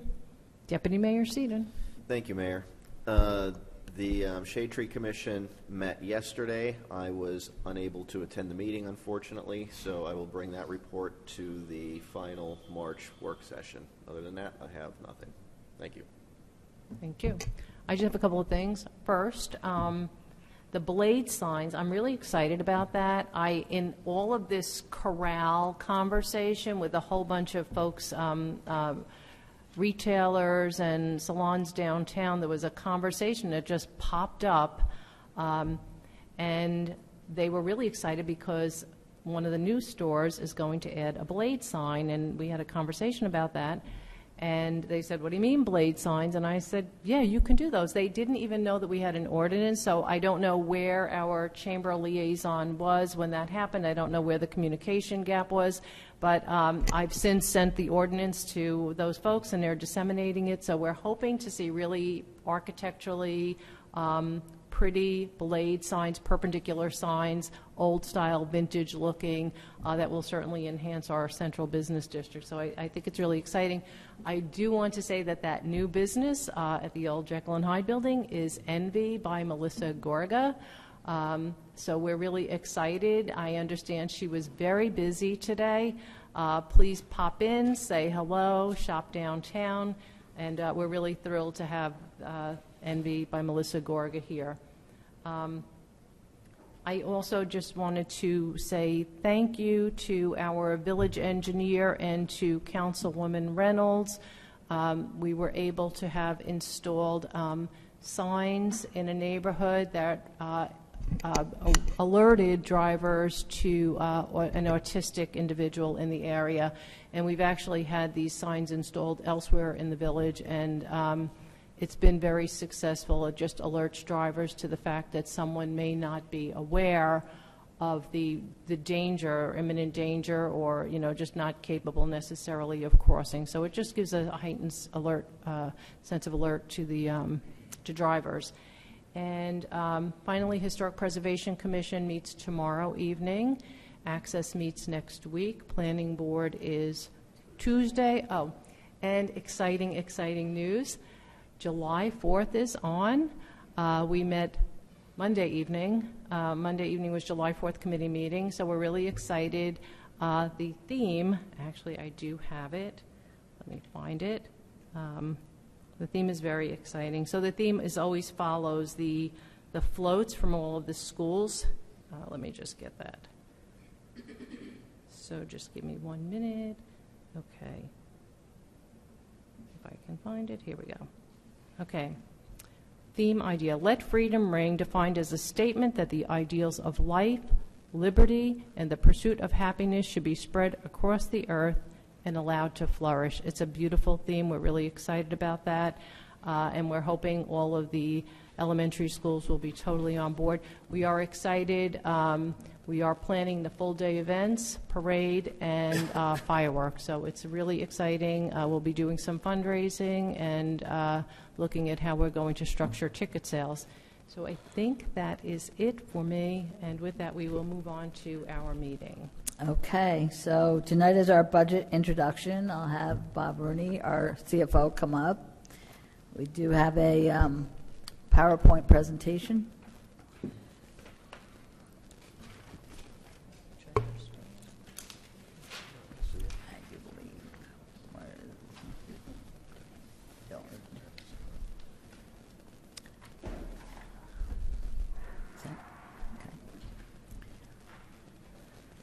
Okay, so this is our 2022 budget presentation.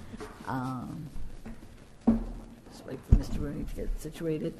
Just go to accomplishments.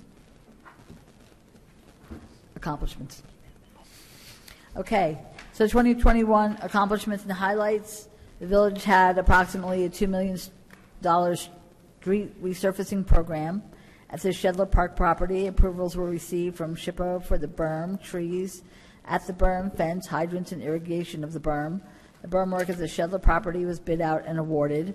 We recertified the village's community rating service with the lower rating of 6. This provides property owners in the village needing to purchase flood insurance a 20% premium discount. Sidewalks were installed on the upper end of West Glen Avenue. We are in the process of drilling 3 replacement wells for Ridgewood water. We kicked off the final design of PFAS treatment for the reactivation of the Ravine well and the Newmar well. Broke ground on the new Ridgewood Water headquarters next to the Ridgewood Library. The new Ridgewood Water website was well received by customers. Water Smart was rolled out, which is billing for Ridgewood Water and notifications. We have over 5,300 active email signups. It's been used for leak detection and, as I said, various notifications. Invoice Cloud was launched. It allows for Visa card payments for water bills. We continued in-house water main replacement. We installed over 2,000 feet of water main on Lakeview Drive in Midland Park and Ridgewood. We hired 1 new police officer. We held the 7th annual Michael Feeney Jr. Police Academy with COVID protocols in place. We researched, identified, and deployed body-worn cameras and applied for the state grant for the cameras. The security in Village Hall and other public buildings has been upgraded. We hired 2 new firefighters. We successfully transitioned all weekday, daytime calls for both ambulances from EMS to the fire department. This allows better use of personnel who are already being paid and has eliminated the need for paid daytime EMTs. We held COVID vaccine clinics in Village Hall, serving Ridgewood residents close to home. We also have vaccine clinics for children in the fall and booster clinics. Approximately 98% of those eligible have been vaccinated. We work closely with the schools to handle procedure for COVID-positive students. The health department applied for and received grants to hire a part-time and full-time vulnerable population outreach coordinator, as well as a COVID generalist. OEM collaborated with Age Friendly Ridgewood to update and publish a revised emergency preparedness guidebook for residents.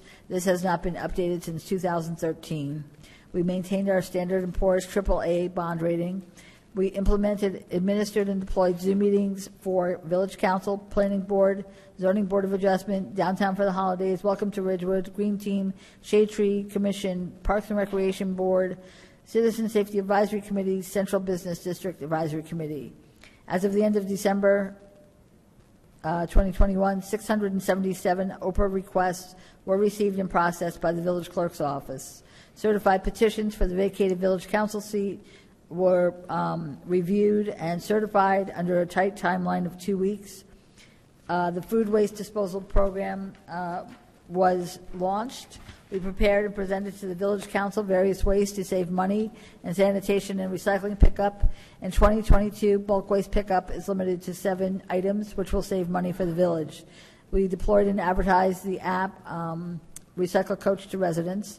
Fleet Services staff was trained in the operation of the underground storage tank system in accordance with NJDEP regulations. It eliminates the need for an outside vendor to do so. We disposed of surplus vehicles and equipment through GovBids, bringing in revenue for the village. The liquid waste acceptance at the village's water pollution control facility continues to make money for the village, approximately $200,000 annually. We installed the pedestrian activated crosswalk signals at Northern Parkway and Linwood Avenue. Emergency Services is the largest staffed public safety agency in the village with the lowest public safety budget as a result of their strong volunteer workforce, and they donated over 15,000 volunteer hours to the village. Worked with restaurants regarding the placement of outdoor dining areas on a daily basis, as well as for the Welcome to Ridgewood event. After many retirements, we hired an additional staff member for the building department, actually a couple of members, so that inspections may be done in a more timely manner. We oversaw the planting of many shade trees, including new trees and revitalized tree wells in the Central Business District. Permanent lighting was installed at Maple Park. We removed and replaced ash trees due to the devastating effects of the emerald ash borer. Transitioned some recreational programs from virtual to in-person. Some recreational programs continued virtually, depending on variables involved with the program and content. Adhering to the CDC guidelines, a summer day camp last year was held in person, as well as mini camps and aquatics programs. Graden Pool was enjoyed by many residents, with clear water being the norm. The street fair was successful in the fall, and it returned after 2 years. The municipal court continued to conduct their court sessions via Zoom. The shared services municipal court with Glen Rock and Wyckoff continues to function well, as we all share personnel. During the time frame that the Village Hall offices were closed to the public, a customer service window was established in the garden room. This proved very successful in being able to assist residents and visitors in obtaining the information or documents that they needed. We successfully transitioned all office personnel from working in offices closed to the public to offices open to the public in June 2021. We also transitioned Village Council meetings from Zoom to in-person meetings in June 2021. Planning Board and Zoning Board of Adjustment began meeting in person in July 2021. Some boards and committees are still meeting remotely. Rental of the Gatehouse at Habernickel Park was accomplished, and the Welcome to Ridgewood event was held throughout July and August. 2022 goals.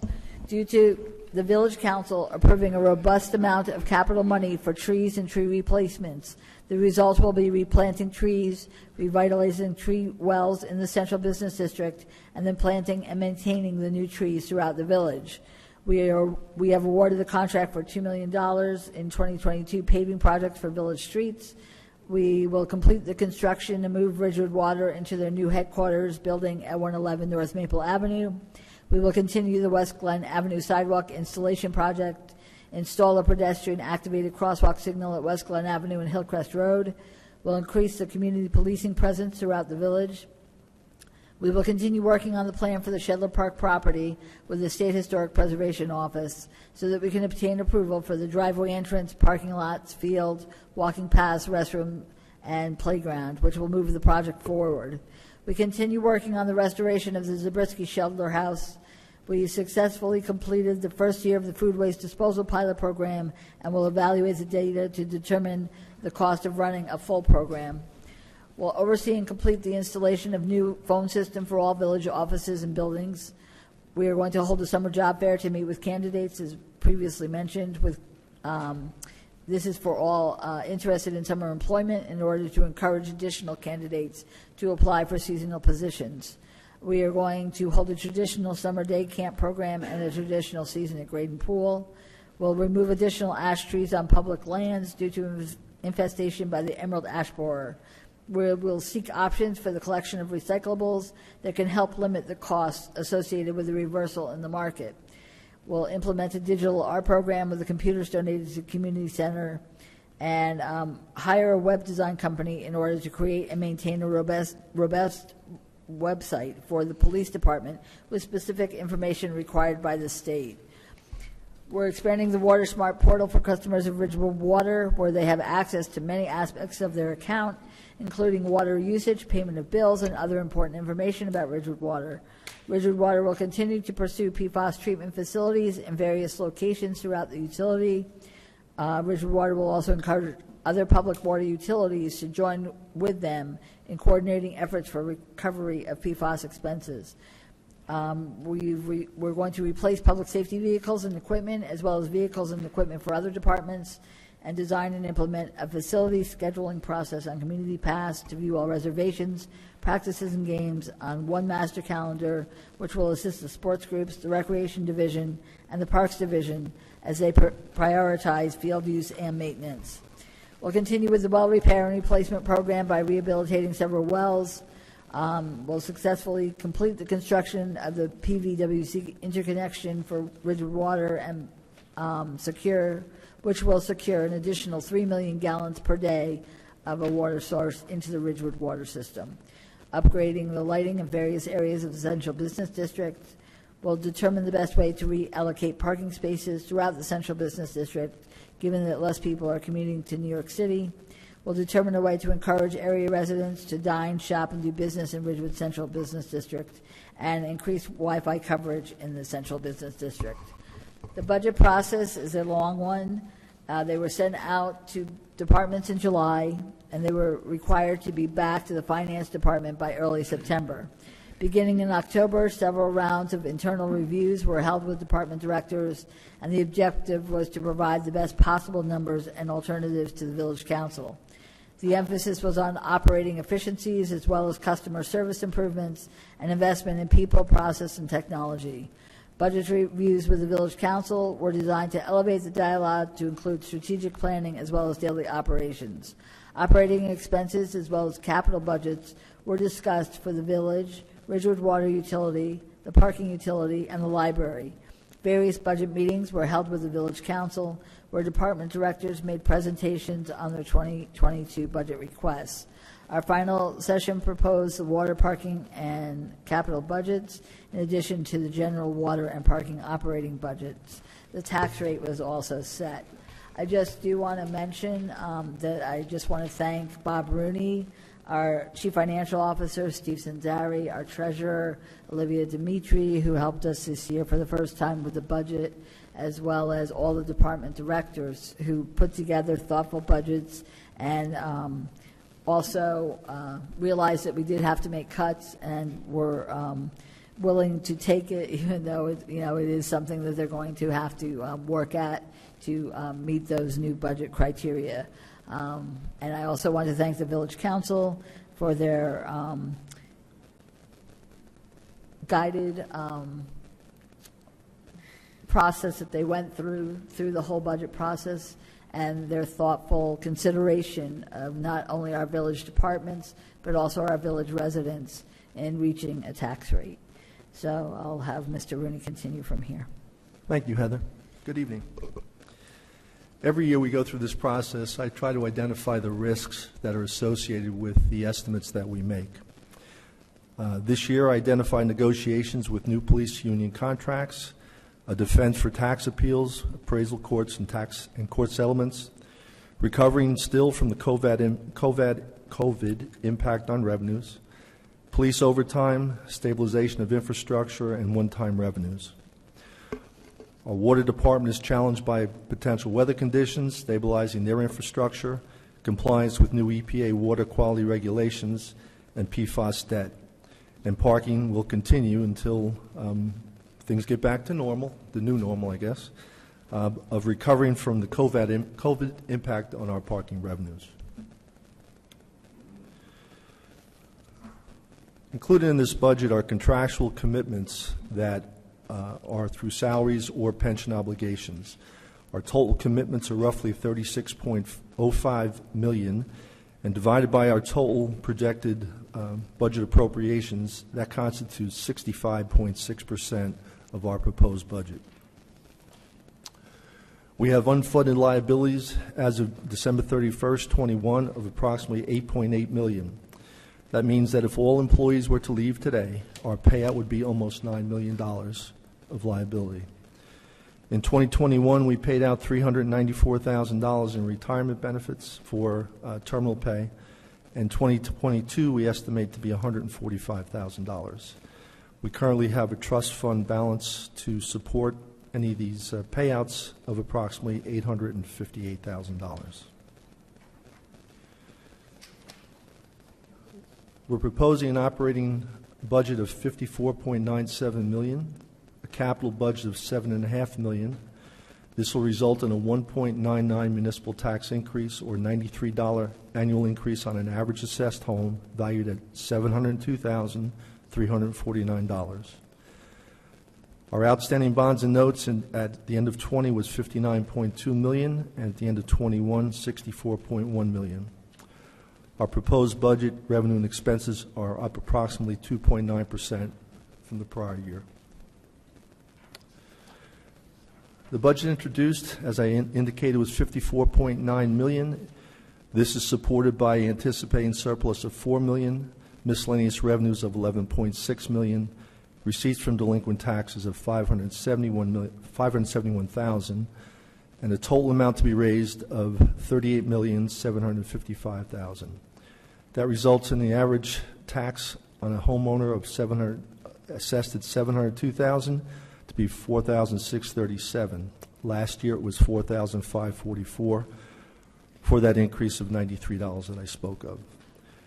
The municipal portion will be $62.10. The library portion, $3.91. Our revenue challenges: we had a shortfall in 2021 of approximately $429,000 in local revenues.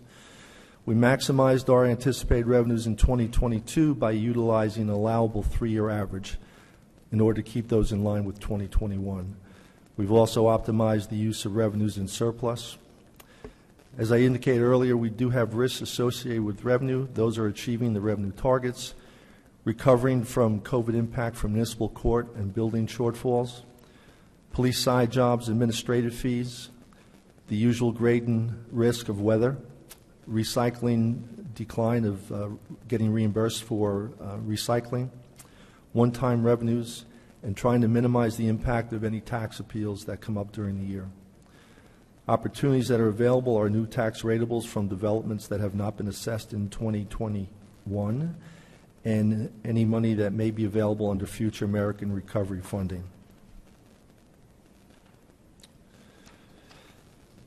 Revenue changes 2022 versus 21. We did have shortfalls, as I indicated, in local revenues of approximately $400,000. Total revenues combined with other special items is $428,000. Delinquent taxes were down approximately $40,000, and that was a result of county and state board judgments. And the amount to be raised taxation showed a benefit of $1.1 million for an overall increase of revenues of $685,000. The revenues that we will be anticipating in accordance with the 3-year average are other licenses, interest and costs on taxes, fees and permits, sewer use, rental municipal property, UCC fees, and ambulance billings.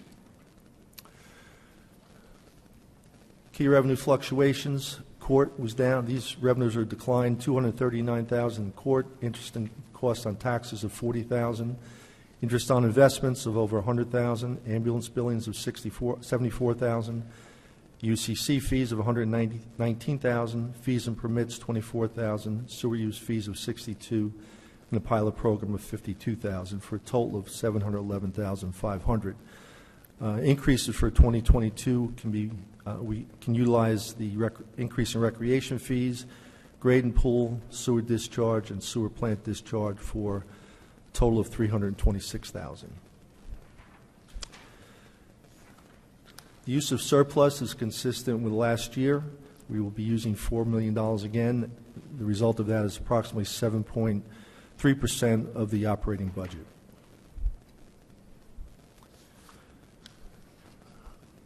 Appropriations for 2022 are comprised of $43.9 million within the cap, $3.3 million outside the cap, capital improvement fund of $425,000, debt service of $5.6 million, deferred charges of $397,000, and reserve for uncollected taxes of $1.2 million.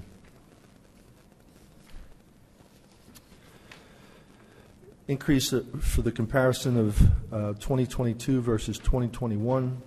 Salaries and wages are up 6%. Other expenses almost 4%. Deferred charges and statutory expenditures over 200%, and that is a result of the emergencies that we passed in 2020 for the revenue shortfalls. Library operations 1%. Interlocal agreements 2%. Capital improvements are down 22%. Debt service is down 12%. Overall increase of 2.88%. Our general capital debt at the end of 21, we had $64.1 million in debt. We'll be paying down $29.5 million in 2022. I estimate the need for a bond sale. Interest rates are good right now, and as well as the need for funding capital projects. So we will be going up approximately $32 million in 2022 for a projected balance of $67 million at the end of 2022. The proposed capital budget, which was discussed at the last meeting, is approximately $7.4 million. The reason it's different from the 7.5 is because we include 3% for financing costs, and then I require a 5% down payment, so the net becomes $7,395,000. Street paving was $2.4 million. Purchase of vehicles $1.6 million. Building improvements $700,000. Infrastructure $1.4 million. Equipment $1.2 million, and other $95,000. The 2022 water utility operating, there's a comparison of the revenues, slight decrease in the use of anticipated revenues, increase in water rents from rate adjustments, and miscellaneous is flat. At the bottom you see the facility charges, which I believe Mr. Calby discussed at the last budget meeting where we discussed the water department, for facility charges that are needed to support the PFAS debt increases. Next slide is a comparison of the salaries and wage of the operating and the various components of the budget. As you can see, it's approximately $900,000 increase over the prior year. Significant increases in the debt service of almost $900,000. And there is a deferred charge in there for the emergency from Hurricane Ida of $75,000. Overall, the increase is comprised of a decrease in operations of $221,000, capital up $85,000, debt service, as I said, $938,000, and statutory another $163,000. Our water capital budget will provide for $1.9 million in supply transfer and booster improvements, $312,000 in wells and treatment, $1.2 million in distribution system improvements, $390,000 in equipment and vehicles, $6 million for PFAS, and $1 million for facility improvements. The gross debt for water capital at the end of 21 was $48 million. We will have pay downs of approximately $14 million. Again, anticipating a bond issuance. Overall increase will be $25 million, and projected balance at the end of the year will be $59 million. Parking utility budget is down approximately $100,000. Revenue from parking meters is better than we anticipated for last year. But this year, we will not be able to use any surplus that we had from parking capital, so that will require a slight increase in surplus to be used to balance the budget. The operating appropriations, decrease in salaries and wages and other expenses. Debt service is up slightly. Deferred charges, we did have an emergency for the revenue shortfall in 2020. So that's the basic components of the overall budget. $47,000, 2022 is $47,000 less than the prior year. Decrease in salaries and wages and other expenses of approximately $219,000. Capital Improvement Fund up 10, debt service up 20, and deferred charges $142,000. Parking debt at the end of 21 was $14.6 million. We will pay down approximately $675,000. Bond issuance again, which will increase $440,000. Projected debt at the end of 22 will be $14.4 million. With that, if you have any questions, I'd be happy to entertain them. All right, questions? Good. Questions? Thank you, Bob. I think you did a great job on the budget this year. It wasn't easy. A lot of departments are going to be hurting, but you know, I'm happy with the outcome, and hopefully the pain won't be too great for any one department. Anyone? Thank you, Bob, and everybody for putting this budget together. I know the last 2 years have been very difficult, and this year is no different. Prices are going up. Everybody sees it in their daily lives. Everything you buy is increasing, and it's no different for a town. Towns have the same, it's basically the same types of budgets that people do. We have to pay people to work. We have to buy materials. We have to run the town. And with all the input costs going up, it's to arrive at a 1.99% tax increase and not cut services and not have to go through any layoffs and not have to do anything like that. With a lot of the improvements that we've been able to accomplish the past 2 years, and then looking forward this year, especially with the investment in the tree canopy and tree-related projects, it's a good budget. And thank you. Paul? Nope, nothing. Nothing. Thank you, Bob. I'd like to thank the department heads for their creativity and their resilience in pulling this together. I enjoy seeing this every year, what goes into making this village really operate. And what I regret in this particular budget is that we couldn't purchase the one-armed bandit recycling truck, and also that we decided to forego $35,000 for a renovated website for the village, and those will be my priorities next year. Thank you. So I'm just going to thank everyone. All of this work, culminates in a tax rate, setting of a tax rate, but behind the scenes, just so everybody out there, and I'm speaking to actually everyone who's watching and who may review this in the future, there's so much that goes into this budget. And I think the process starts in the summer. So just so everyone has a perspective on that, we get to this point, but this started back in July in August, and department heads had their, budgets that they submitted, and then everything is just getting whittled down to be, to set a responsible tax rate. I will urge everyone to watch Monday's meeting because it really shows the conscientious efforts of the village council working with the village manager and our CFO and staff, just the amount of work and thoughtfulness that went into this budget and happens every year. It's a lot, and I thank everyone and thank everyone out there and thank the public for your continued support. So thank you.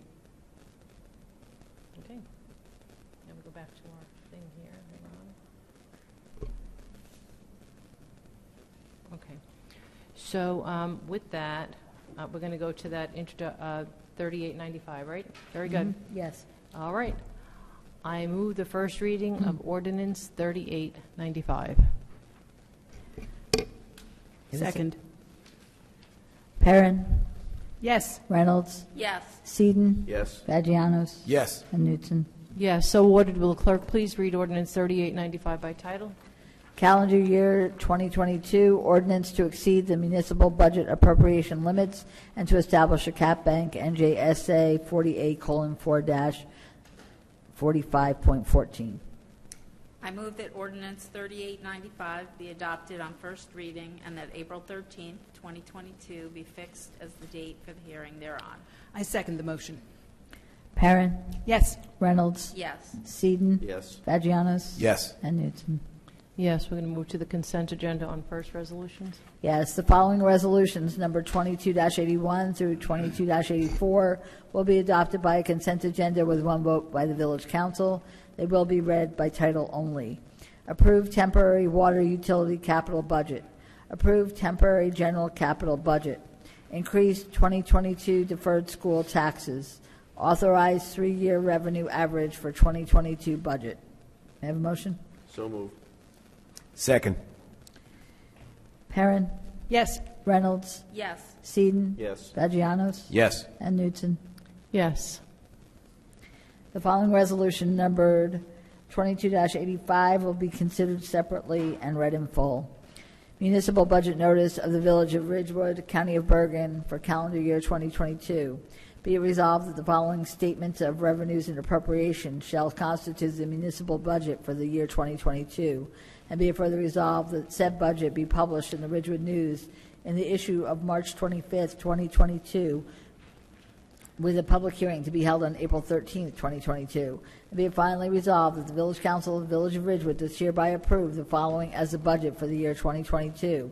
General appropriations for appropriations within the caps, $43,984,837. Appropriations excluded from caps, $9,750,765. Reserve for uncollected taxes, $1,230,000. Total general appropriations, $54,965,602. Less anticipated revenues other than current property tax difference. Amounts to be raised by taxes for supported budget, $38,755,298. Public notice, Village of Ridgewood. Notice is hereby given that the budget and tax resolution was approved by the Village Council of the Village of Ridgewood, County of Bergen, on March 9th, 2022. A hearing on the budget and a tax resolution will be held at Village Hall, 131 North Maple Avenue, Ridgewood, New Jersey, on April 13th, 2022, at 8 p.m., at which time and place objections to said budget and tax resolution for the year 2022 may be presented by taxpayers or other interested persons. During the week prior to and up to and including the date of such meeting, copies of said budget will be made available at the village clerk's office in said Village Hall, 131 North Maple Avenue, Ridgewood, New Jersey, to members of the general public who shall request the same. Copies of said budget will also be posted on the Village of Ridgewood website. May I have a motion? So moved. Second. Perrin. Yes. Reynolds. Yes. Seaton. Yes. Vagianos. Yes. And Newton. Yes. Moving on. I move the first reading of ordinance 3896. Second. Perrin. Yes. Reynolds. Yes. Seaton. Yes. Vagianos. Yes. And Newton. Yes, so order the clerk please read ordinance 3896 by title. A bond ordinance providing for various water utility improvements in and by the Village of Ridgewood and the County of Bergen, New Jersey, appropriating $12,797,200 therefor, and authorize the issuance of $12,797,200 bonds or notes of the village to finance the costs thereof. I move that ordinance 3896 be adopted on first reading and that April 13th, 2022 be fixed as a date for the hearing thereon. Second. Perrin. Yes. Reynolds. Yes. Seaton. Yes. Vagianos. Yes. And Newton. Yes, I move the first reading of ordinance 3897. Second. Perrin. Yes. Reynolds. Yes. Seaton? Yes. Vagianos? Yes. And Newton? Yes, so ordered. Will the clerk please read ordinance 3897 by title? An ordinance to amend Chapter 145 of the Code of the Village of Ridgewood fees at Section 145-6, enumeration of fees relating to code chapters. I move that ordinance 3897 be adopted on first reading and that April 13th, 2022 be fixed as the date for the hearing thereon. Second the motion. Perrin? Yes. Reynolds? Yes. Seaton? Yes. Vagianos? Yes. And Newton? Yes, and we'll go on to Ridgewood water resolutions. Yes, because we have no public hearings. The following resolutions, number 22-86 through 22-93, will be adopted by a consent agenda with one vote by the Village Council. They will be read by title only. Title 59 approval, annual PFAS laboratory analysis services. Award contract, annual PFAS laboratory analysis services. Title 59 approval, annual laboratory analysis services. Award contract, annual laboratory analysis services. Title 59 approval, annual HVAC maintenance, Village of Ridgewood and Ridgewood Water. Award contract, annual HVAC maintenance, Village of Ridgewood and Ridgewood Water. Award contract under Sourcewell Cooperative Purchasing Program, maintenance of various backup generators. Authorize agreement with Bergen County, Greenwood Avenue Bridge Replacement Project, water main relocation. May I have a motion? So moved. Second. Perrin? Yes. Reynolds? Yes. Seaton? Yes. Vagianos? Yes. And Newton? Yes. I move the first reading of ordinance 3898. Second. Perrin? Yes. Reynolds? Yes. Seaton? Yes. Vagianos? Yes. And Newton? Yes, so ordered. Will the clerk please read ordinance 3898 by title? A bond ordinance providing for various capital improvements in and by the Village of Ridgewood in the County of Bergen, New Jersey, appropriating $5,173,400 therefore, and authorizing the issuance of $4,915,000 bonds or notes of the village to finance part of the costs thereof. I move that ordinance 3898 be adopted on first reading and that April 13th, 2022 be fixed as the date for the hearing thereon. Second. Perrin? Yes. Reynolds? Yes. Seaton? Yes. Vagianos? Yes. And Newton? Yes, I move the first reading of ordinance 3899. Second. Perrin? Yes. Reynolds? Yes. Seaton? Yes. Vagianos? Yes. And Newton? Yes. So ordered. Will the clerk please read ordinance 3899 by title? An ordinance to amend Chapter 145 of the Code of the Village of Ridgewood fees at Section 145-6, enumeration of fees relating to code chapters. I move that ordinance 3899 be adopted on first reading and that April 13th, 2022 be fixed as a date for the hearing thereon. Second. Perrin? Yes. Reynolds? Yes. Seaton? Yes. Vagianos? Yes. And Newton? Yes, I move the first reading of ordinance 3900. Have a second? Second. Perrin? Yes. Reynolds? Yes. Seaton? Yes. Vagianos? Yes. And Newton? Yes, so ordered. Will the clerk please read ordinance 3900 by title? An ordinance to amend Chapter 260 of the Code of the Village of Ridgewood, trees and shrubs. I move that ordinance 3900 be adopted on first reading and that April 13th, 2022 be fixed as a date for the hearing thereon. Second. Perrin? Yes. Reynolds? Yes. Seaton? Yes. Vagianos? Yes. And Newton? Yes, I move the first reading of ordinance 3901. Second. Perrin? Yes. Reynolds? Yes. Seaton? Yes. Vagianos? Yes. And Newton? Yes, so ordered. Will the clerk please read ordinance 3901 by title? An ordinance to amend Chapter 145 of the Code of the Village of Ridgewood, fees at Section 145-6, enumeration of fees relating to code chapters. I move that ordinance 3901 be adopted on first reading and that April 13th, 2022 be fixed as the date for the hearing thereon. Second. Perrin? Yes. Reynolds? Yes. Seaton? Yes. Vagianos? Yes. And Newton? Yes. I move the first reading of ordinance 3902. Second. Perrin? Yes. Reynolds? Yes. Seaton? Yes. Vagianos? Yes. And Newton? Yes, so ordered. Will the clerk please read ordinance 3902 by title? An ordinance to amend Chapter 190 of the Code of the Village of Ridgewood, Land Use and Development at Section 190-99 zoning map.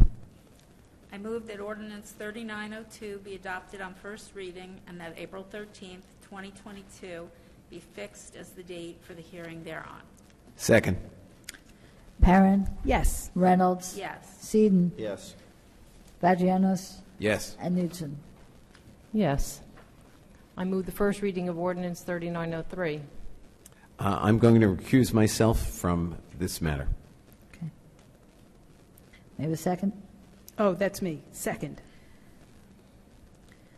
Perrin, Yes. Reynolds, Yes.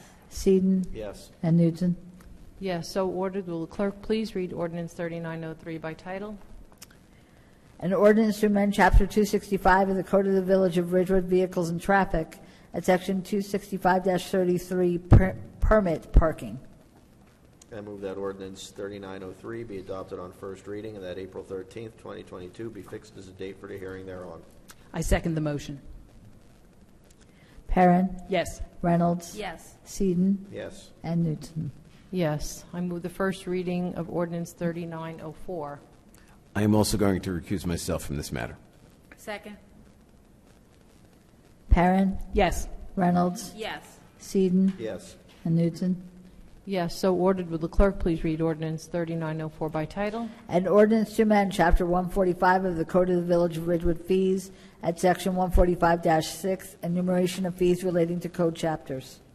I move that ordinance 3904 be adopted on first reading and that April 13th, 2022 be fixed as the date for the hearing thereon. Second. Perrin, Yes. Reynolds, Yes. Seaton, Yes. and Newton. Yes. I move the clerk read ordinance 3891 by title on second reading and that the public hearing thereon be opened. Second. Perrin, Yes. Reynolds, Yes. Seaton, Yes. Vagianos, Yes. and Newton. Yes. Will the clerk please read the title of ordinance 3891? An ordinance to amend Chapter 265 of the Code of the Village of Ridgewood, Vehicles and Traffic, at Section 265-20, no stopping or standing, and Section 265-66, Schedule 16, no stopping or standing. Great. So our village engineer had a conversation with a neighbor on Doremus Avenue who has observed that vehicles parked on Doremus Avenue right at Orchard Place, and then the parents walk their children down to the school. This creates a site obstruction for the vehicles trying to exit from Orchard Place and Doremus Avenue. The neighbor suggested that the prohibited hours in the morning be from 8 a.m. to 9 a.m. so that the parents do not park on Doremus Avenue right at Orchard Place and at all during drop-off times. The village engineer and the traffic safety officer are in concurrence that this change in hours will make the Doremus Avenue and Orchard Place intersection safer in the morning hours. Due to the fact that this is not a substantive change, I'm asking for a motion to amend the morning hours in this ordinance for no stopping or standing on Doremus Avenue from 8:30 a.m. to 9 a.m. to 8 a.m. to 9 a.m. I move that the morning hours in ordinance 3891 be amended to change the hours from 8:30 a.m. to 9 a.m. to 8 a.m. to 9 a.m. Second. Okay. This is a vote on the amendment. Perrin, Yes. Reynolds, Yes. Seaton, Yes. Vagianos, Yes. and Newton. Yes. The public hearing on the amended ordinance 3891 is now open. I move the public hearing be closed. Second. Perrin, Yes. Reynolds, Yes. Seaton, Yes. Vagianos, Yes. and Newton. Yes. I move that ordinance 3891 as amended be adopted on second reading and final publication as required by law. Second. Perrin, Yes. Reynolds, Yes. Seaton, Yes. Vagianos, Yes. and Newton. Yes. I move the clerk read ordinance 3892 by title on second reading and the public hearing thereon be open. Second. Perrin, Yes. Reynolds, Yes. Seaton, Yes. Vagianos, Yes. and Newton. Yes. Will the clerk please read the title of ordinance 3892? An ordinance to amend Chapter 222, Power Tools, Landscaping, and Yard Maintenance Equipment in the title of the chapter and Section 222-1A of the Code of the Village of Ridgewood. Public hearing is now open. I move the public hearing be closed. Second. Perrin, Yes. Reynolds, Yes. Seaton, Yes. Vagianos, Yes. and Newton. Yes. I move that ordinance 3892 be adopted on second reading and final publication as required by law. I second the motion. Perrin, Yes. Reynolds, Yes. Seaton, Yes. Vagianos, Yes. and Newton. Yes. I move the clerk read ordinance 3893 by title on second reading of the public hearing thereon be open. Second. Perrin, Yes. Reynolds, Yes. Seaton, Yes. Vagianos, Yes. and Newton. Yes. Will the clerk please read the title of ordinance 3893? An ordinance to amend Chapter 265 of the Code of the Village of Ridgewood, Vehicles and Traffic, creating a new Article 11, long-term leasing of village parking spaces. Public hearing is now open. I move the public hearing be closed. Second. Perrin, Yes. Reynolds, Yes. Seaton, Yes. Vagianos, Yes. and Newton. Yes. I move that the ordinance 3893 be adopted on second reading and the final publication as required by law. Second. Perrin, Yes. Reynolds, Yes. Seaton, Yes. Vagianos, Yes. and Newton. Yes. I move the clerk read ordinance 3894 by title on second reading and the public hearing thereon be open. Second.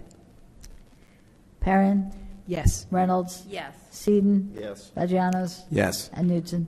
Yes. Will the clerk please read the title of ordinance 3894? An ordinance to amend Chapter 145 of the Code of the Village of Ridgewood fees at Section 145-6, enumeration of fees relating to code chapters. Public hearing is now open. I move the public hearing be closed. Second. Perrin, Yes. Reynolds, Yes. Seaton, Yes. Vagianos, Yes. and Newton. Yes. I move that ordinance 3894 be adopted on second reading and final publication as required by law. I second the motion. Perrin, Yes. Reynolds, Yes. Seaton, Yes. Vagianos, Yes. and Newton. Yes. The following resolutions, number 22-94 through 22-104, will be adopted by a consent agenda with one vote by the village council. Each resolution will be read by title only. I do want to point out that resolution number 22-104 had an expiration date of December 31st, 2022. Actually, there will be no expiration date at all in that resolution due to the fact that in the reconstituting of the Project Pride Committee, it did indicate that the members will serve at the pleasure of the village council. So there was no given date for a term ending. So with that change, I'll read the titles. Title 59, Approval, Irrigation System Services, Parks and Recreation. Award Contract, Irrigation System Services, Parks and Recreation. Renewal of Bergen County Joint Insurance Fund membership and rescind resolution number 22-75. Declare property surplus, Streets Department. Declare property surplus, Parks Department. Endorse submission of recycling tonnage grant. Accept new tree species for screening berm at Shedler property. Authorize cleanup of Gypsy Kings Pond Park by the Ridgewood Wildscape Association and the Ridgewood High School Green Club. Establish guidelines for purpose and terms of members for Ridgewood Community Action Network Access. Appoint members to Ridgewood Access. Appoint members to Project Pride Committee. May I have a motion? So moved. Second. Perrin, Yes. Reynolds, Yes. Seaton, Yes. Vagianos, Yes. and Newton. Yes. The following resolutions, number 22-105 through 22-106, will be considered separately and read in full. 22-105. Whereas the Village of Ridgewood needs to trim the trees and vegetative growth off of Crest Road to maintain the view at the location known as The View, as it had done in 2018. And whereas the Village of Ridgewood is permitted to purchase services through the County of Bergen Cooperative Purchasing Program and desires to utilize Bergen County Contract Bid Number BC-BID-21-41. Resolution number 922-21, dated November 3rd, 2021, with a contract period of November 3rd, 2021 through November 2nd, 2023 for dead tree removal municipal roads. Now therefore be it resolved by the Village Council of the Village of Ridgewood that the following vendor from the County of Bergen Cooperative Purchasing Program is hereby approved for dead tree removal municipal roads to perform the requested tree trimming at Crest Road. Downs Tree Service, Inc., 65 Royal Avenue, Hawthorne, New Jersey, in an amount not to exceed $7,250. Be it further resolved that the Chief Financial Officer has certified that funds are available contingent upon the Village Council appropriating such an account number 01-28-796-029 of the temporary budget for the year 2022 and subsequently adopting a 2022 budget to fund the full amount of $7,250 award. May I have a motion? So moved. Oops, excuse me. No. I'm actually recusing myself from this matter. Next one. Wait, do that again. One more time. So moved. Getting late. Okay. May I have a second? Second. Perrin? I'm going to vote yes, and particularly I want to thank the village engineer and the village manager for taking me through the site and showing me that this is a very reasonable price and that this is the treatment that the area deserves. Reynolds? Yes. Seaton? Yes. And Newton? Yes. Okay. 22-106.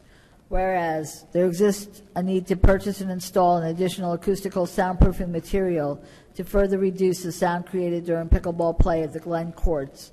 And whereas Acoustical Surfaces, Inc. produces an exterior-grade quilted fiberglass sound absorbers, 2-inch thick fiberglass panels faced with exterior-grade vinyl, back of panels to have white scrim, grommets across top, middle, and bottom, 48 inches by 120-inch panels, which are installed around the interior perimeter of the pickleball court.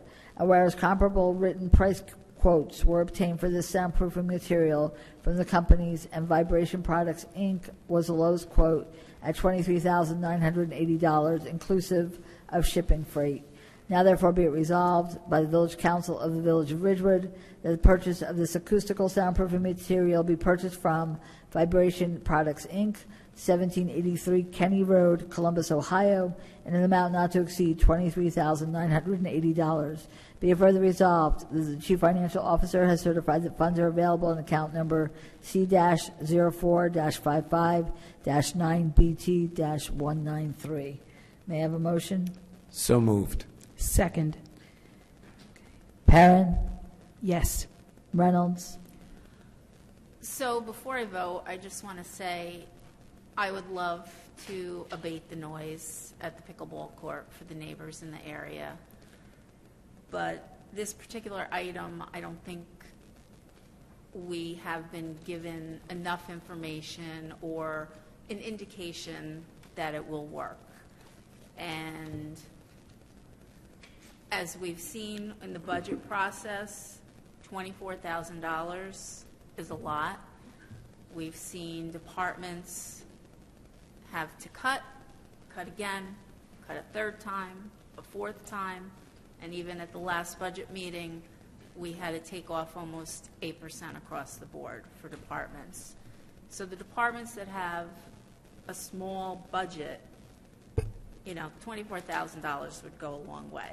So while I would be okay with spending money having at least a better than 50% shot that it's going to help, I don't feel that we have the information to go ahead with this, and I think it would be fiscally irresponsible for us, so I'm going to vote no.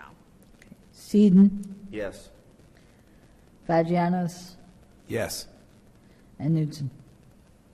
So I'm just actually going to say that I know our Director of Parks has put her heart into this and has tried to work to resolve this. I necessarily don't know that it works. I really hope it works, because nothing would thrill me more than to see this whole matter put in the rearview mirror at this point.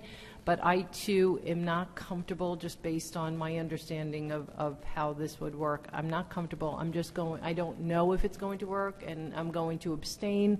That's it. I'm abstaining. Okay. I don't know. Okay. All right. That's fine. We're good? Yes. Very good. We're going back to, Before we go back to comments from the public, I did have one more thing from my village council report that I was remiss in not mentioning, and so I feel that it's important, and I do want to share this with the world. The village council participated in the Jamboree need-based scholarship program. We had a skit on stage. It was a heck of a lot of fun, and I have to commend my council colleagues for their enthusiasm, their participation. A few notables. Councilman Vagianos was responsible for wardrobe. He did an amazing job. Everybody looked beautiful.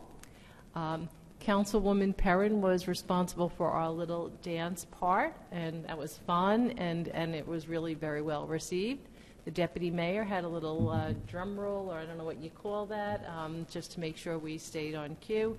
I don't know what Councilwoman Reynolds did, other than showing up and giggling the whole time, but she was wonderful and fantastic, and we just had a blast. And the Jamboree Scholarship Foundation, which is personally near and dear to my heart, and I know it's near and dear to the hearts of others, raised, was it over $250,000 for need-based scholarship that will help send our students, Ridgewood High School students, who otherwise would not be able to afford a college education and a college experience.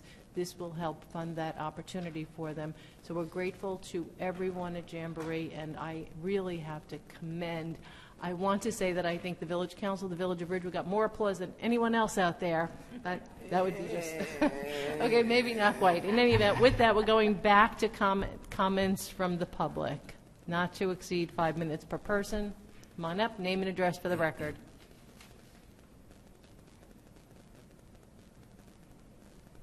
Okay.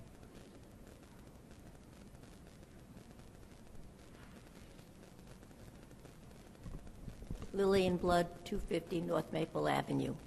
I want to thank you for voting to get us the panels to help quiet the sound for the neighbors. I do appreciate the fact that Paul and Pam and Michael all came over and listened to the pickleball, not sound. I'm not going to call it noise because it isn't noise, it's sound. The people who have complained do not live close except for Simon Lee. And I just want to mention that. The panels going up for $24,000 is an extra expense, but I'm glad it's doing it. It's goodwill, and that's why we want it. But I also wanted to just speak to one other issue, and that is Feed the Front Lines. When I drove, I wanted to just say how nice all the restaurant people who worked would bring out the meals to the cars and place them in the car for me. They did a wonderful job, and the food, when I'm driving it to Hackensack or Hillsdale or wherever else I was driving, just was wonderfully smell. I had a look at them. They were beautifully placed. They weren't just pushed together, the potatoes, the vegetables, the meat, or the whatever the product was. But it was wonderful. I went to several different restaurants in town because each week when I had to drive, I had a different restaurant that I picked up the food. And I just wanted to say to the restaurateurs who did it and the people who worked in the restaurants who helped, it was a wonderful experience for me. I was surprised at how many people really needed food. And driving it to the different locations where I dropped it off, there were people online waiting for the food. It was amazing, eye-opening for me to hear right here in Bergen County, not so far, that people were so grateful to have this position, to have the opportunity to have a good meal. And I think we owe a great deal of thanks to the people who organized it, to the grants that were given to provide the food for these people. Thank you. Okay, thank you. Anyone else? All right, we'll close public comment, and I guess we'll take a resolution to go into closed session. So moved. Be it resolved by the Village Council of the Village of Ridgewood that the Village Council meet in closed session on March 9th, 2022 at 8 p.m. or as soon thereafter as the matter on the agenda can be reached in the said closed session be held in the caucus room of the Ridgewood Village Hall, 131 North Maple Avenue, Ridgewood, New Jersey. Be it further resolved that the matters to be discussed in closed session are limited to contract negotiation matters to include Route 17 Park and Ride Facility. These matters are allowable under NJSA 10:4-12 at sec, and be it further resolved that the minutes of this meeting shall be made available to the general public when such matters have been deemed completed by resolution of the Village Council. May I have a motion? So moved. Second. All in favor? Aye. Aye. Anyone opposed? Okay, thank you. It's an enthusiastic so moved. Thank you, everyone out there. Thank you. Have a good night. See you next time.